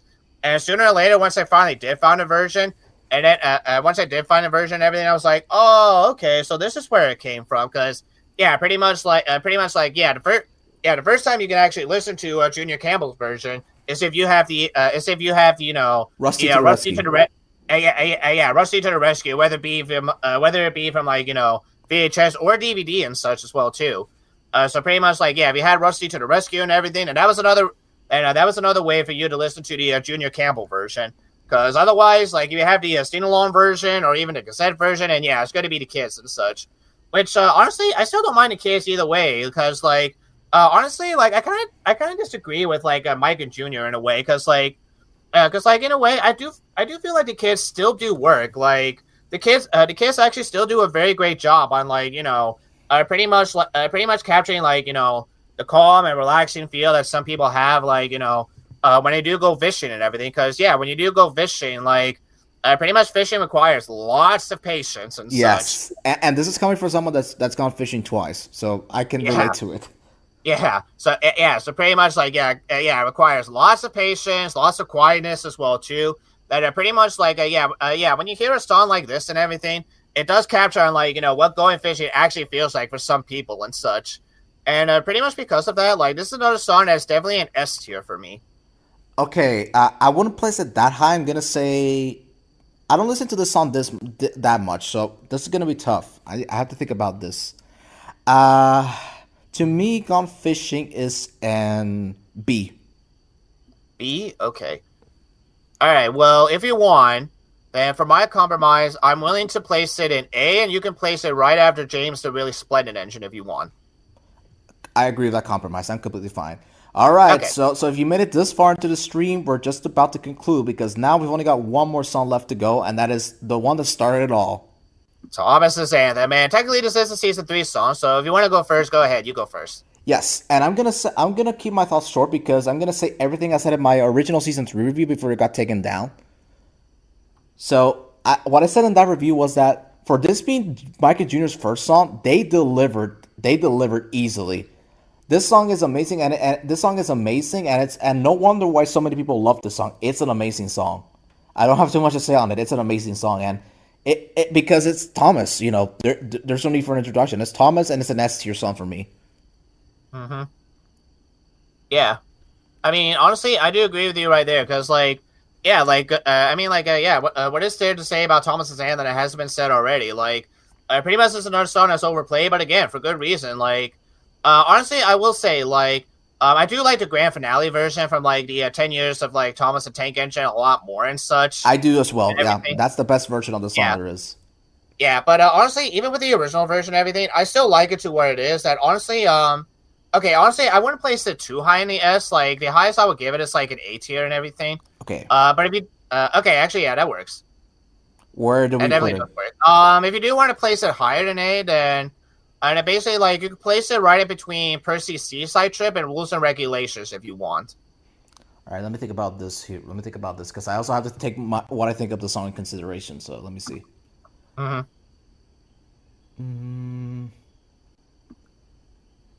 gotta put it right here, actually. Yeah. So there you have it, folks. That's our tier list for the classic Thomas songs. Lots of A's, as we can see right here. Yep. So yeah. And with that, alrighty, well, actually, this has been lots of fun and such. Like, honestly, I think this is a very great way for us to, like, basically not only go back to the classic series for a little bit, but even talk about, like, the music videos and how some of them, like, you know, have pretty much have done a lot and such for us over the years. totally, and yeah, because we didn't talk about the songs in our season reviews. So, well, at least up until we get to season. Well, at least, like, I did talk about them a little bit, but I didn't really go that much into depth. We didn't really go that much into depth in them that much. Yeah, and this was a great way to basically let our thoughts go on the songs for the classic era. And what you see here is what I feel about every single song. Everything that we put here is how I feel about every song. So yeah. Yeah. So anyway, folks, I hope you guys enjoyed this amazing stream. We had to reschedule a couple times because the power issue and everything, but I'm surprised that we actually managed to get through it because I was very worried before we got started. Yeah, pretty much. Pretty much, I definitely do agree right there. Yeah. Now, before we go, I would just want to say, like, the stream will be unavailable for a little bit because we're gonna edit it a little bit, and then we'll post it. We'll post it back on the channel once we edit it a little bit. So for the ones that did miss what the updates, don't worry. The stream's still gonna be available, but we're gonna do some editing. Yeah, I just. Yeah, pretty much like we said and everything. We do have a lot of stuff planned for the main channel and such, so be on the lookout for when those stuffs actually happen. And of course, be on the lookout for. Oh wait, the poll's not here anymore. Hold on. Be on the lookout for Star versus the Forces of Evil coming very, very soon. Yes. So anyway, folks, thank you all so much for watching this stream. If you guys enjoyed the stream, don't forget to hit the like button. And if you guys want to see more content coming in 2025, hit that subscribe button as well. Also, don't forget to check out our separate channels, OT+M for me and Sequoia Diesel for Sequoia. Both channels will be in the description below. And so with that, we'd like to wish everybody a very happy new year. And this has been Bonnie with Sequoia Diesel saying thank you for watching. We'll be seeing you guys real soon. Happy New Year, folks. Happy New Year. Pretty much Happy New Year, and see you folks real soon. Bye-bye, folks. Bye-bye.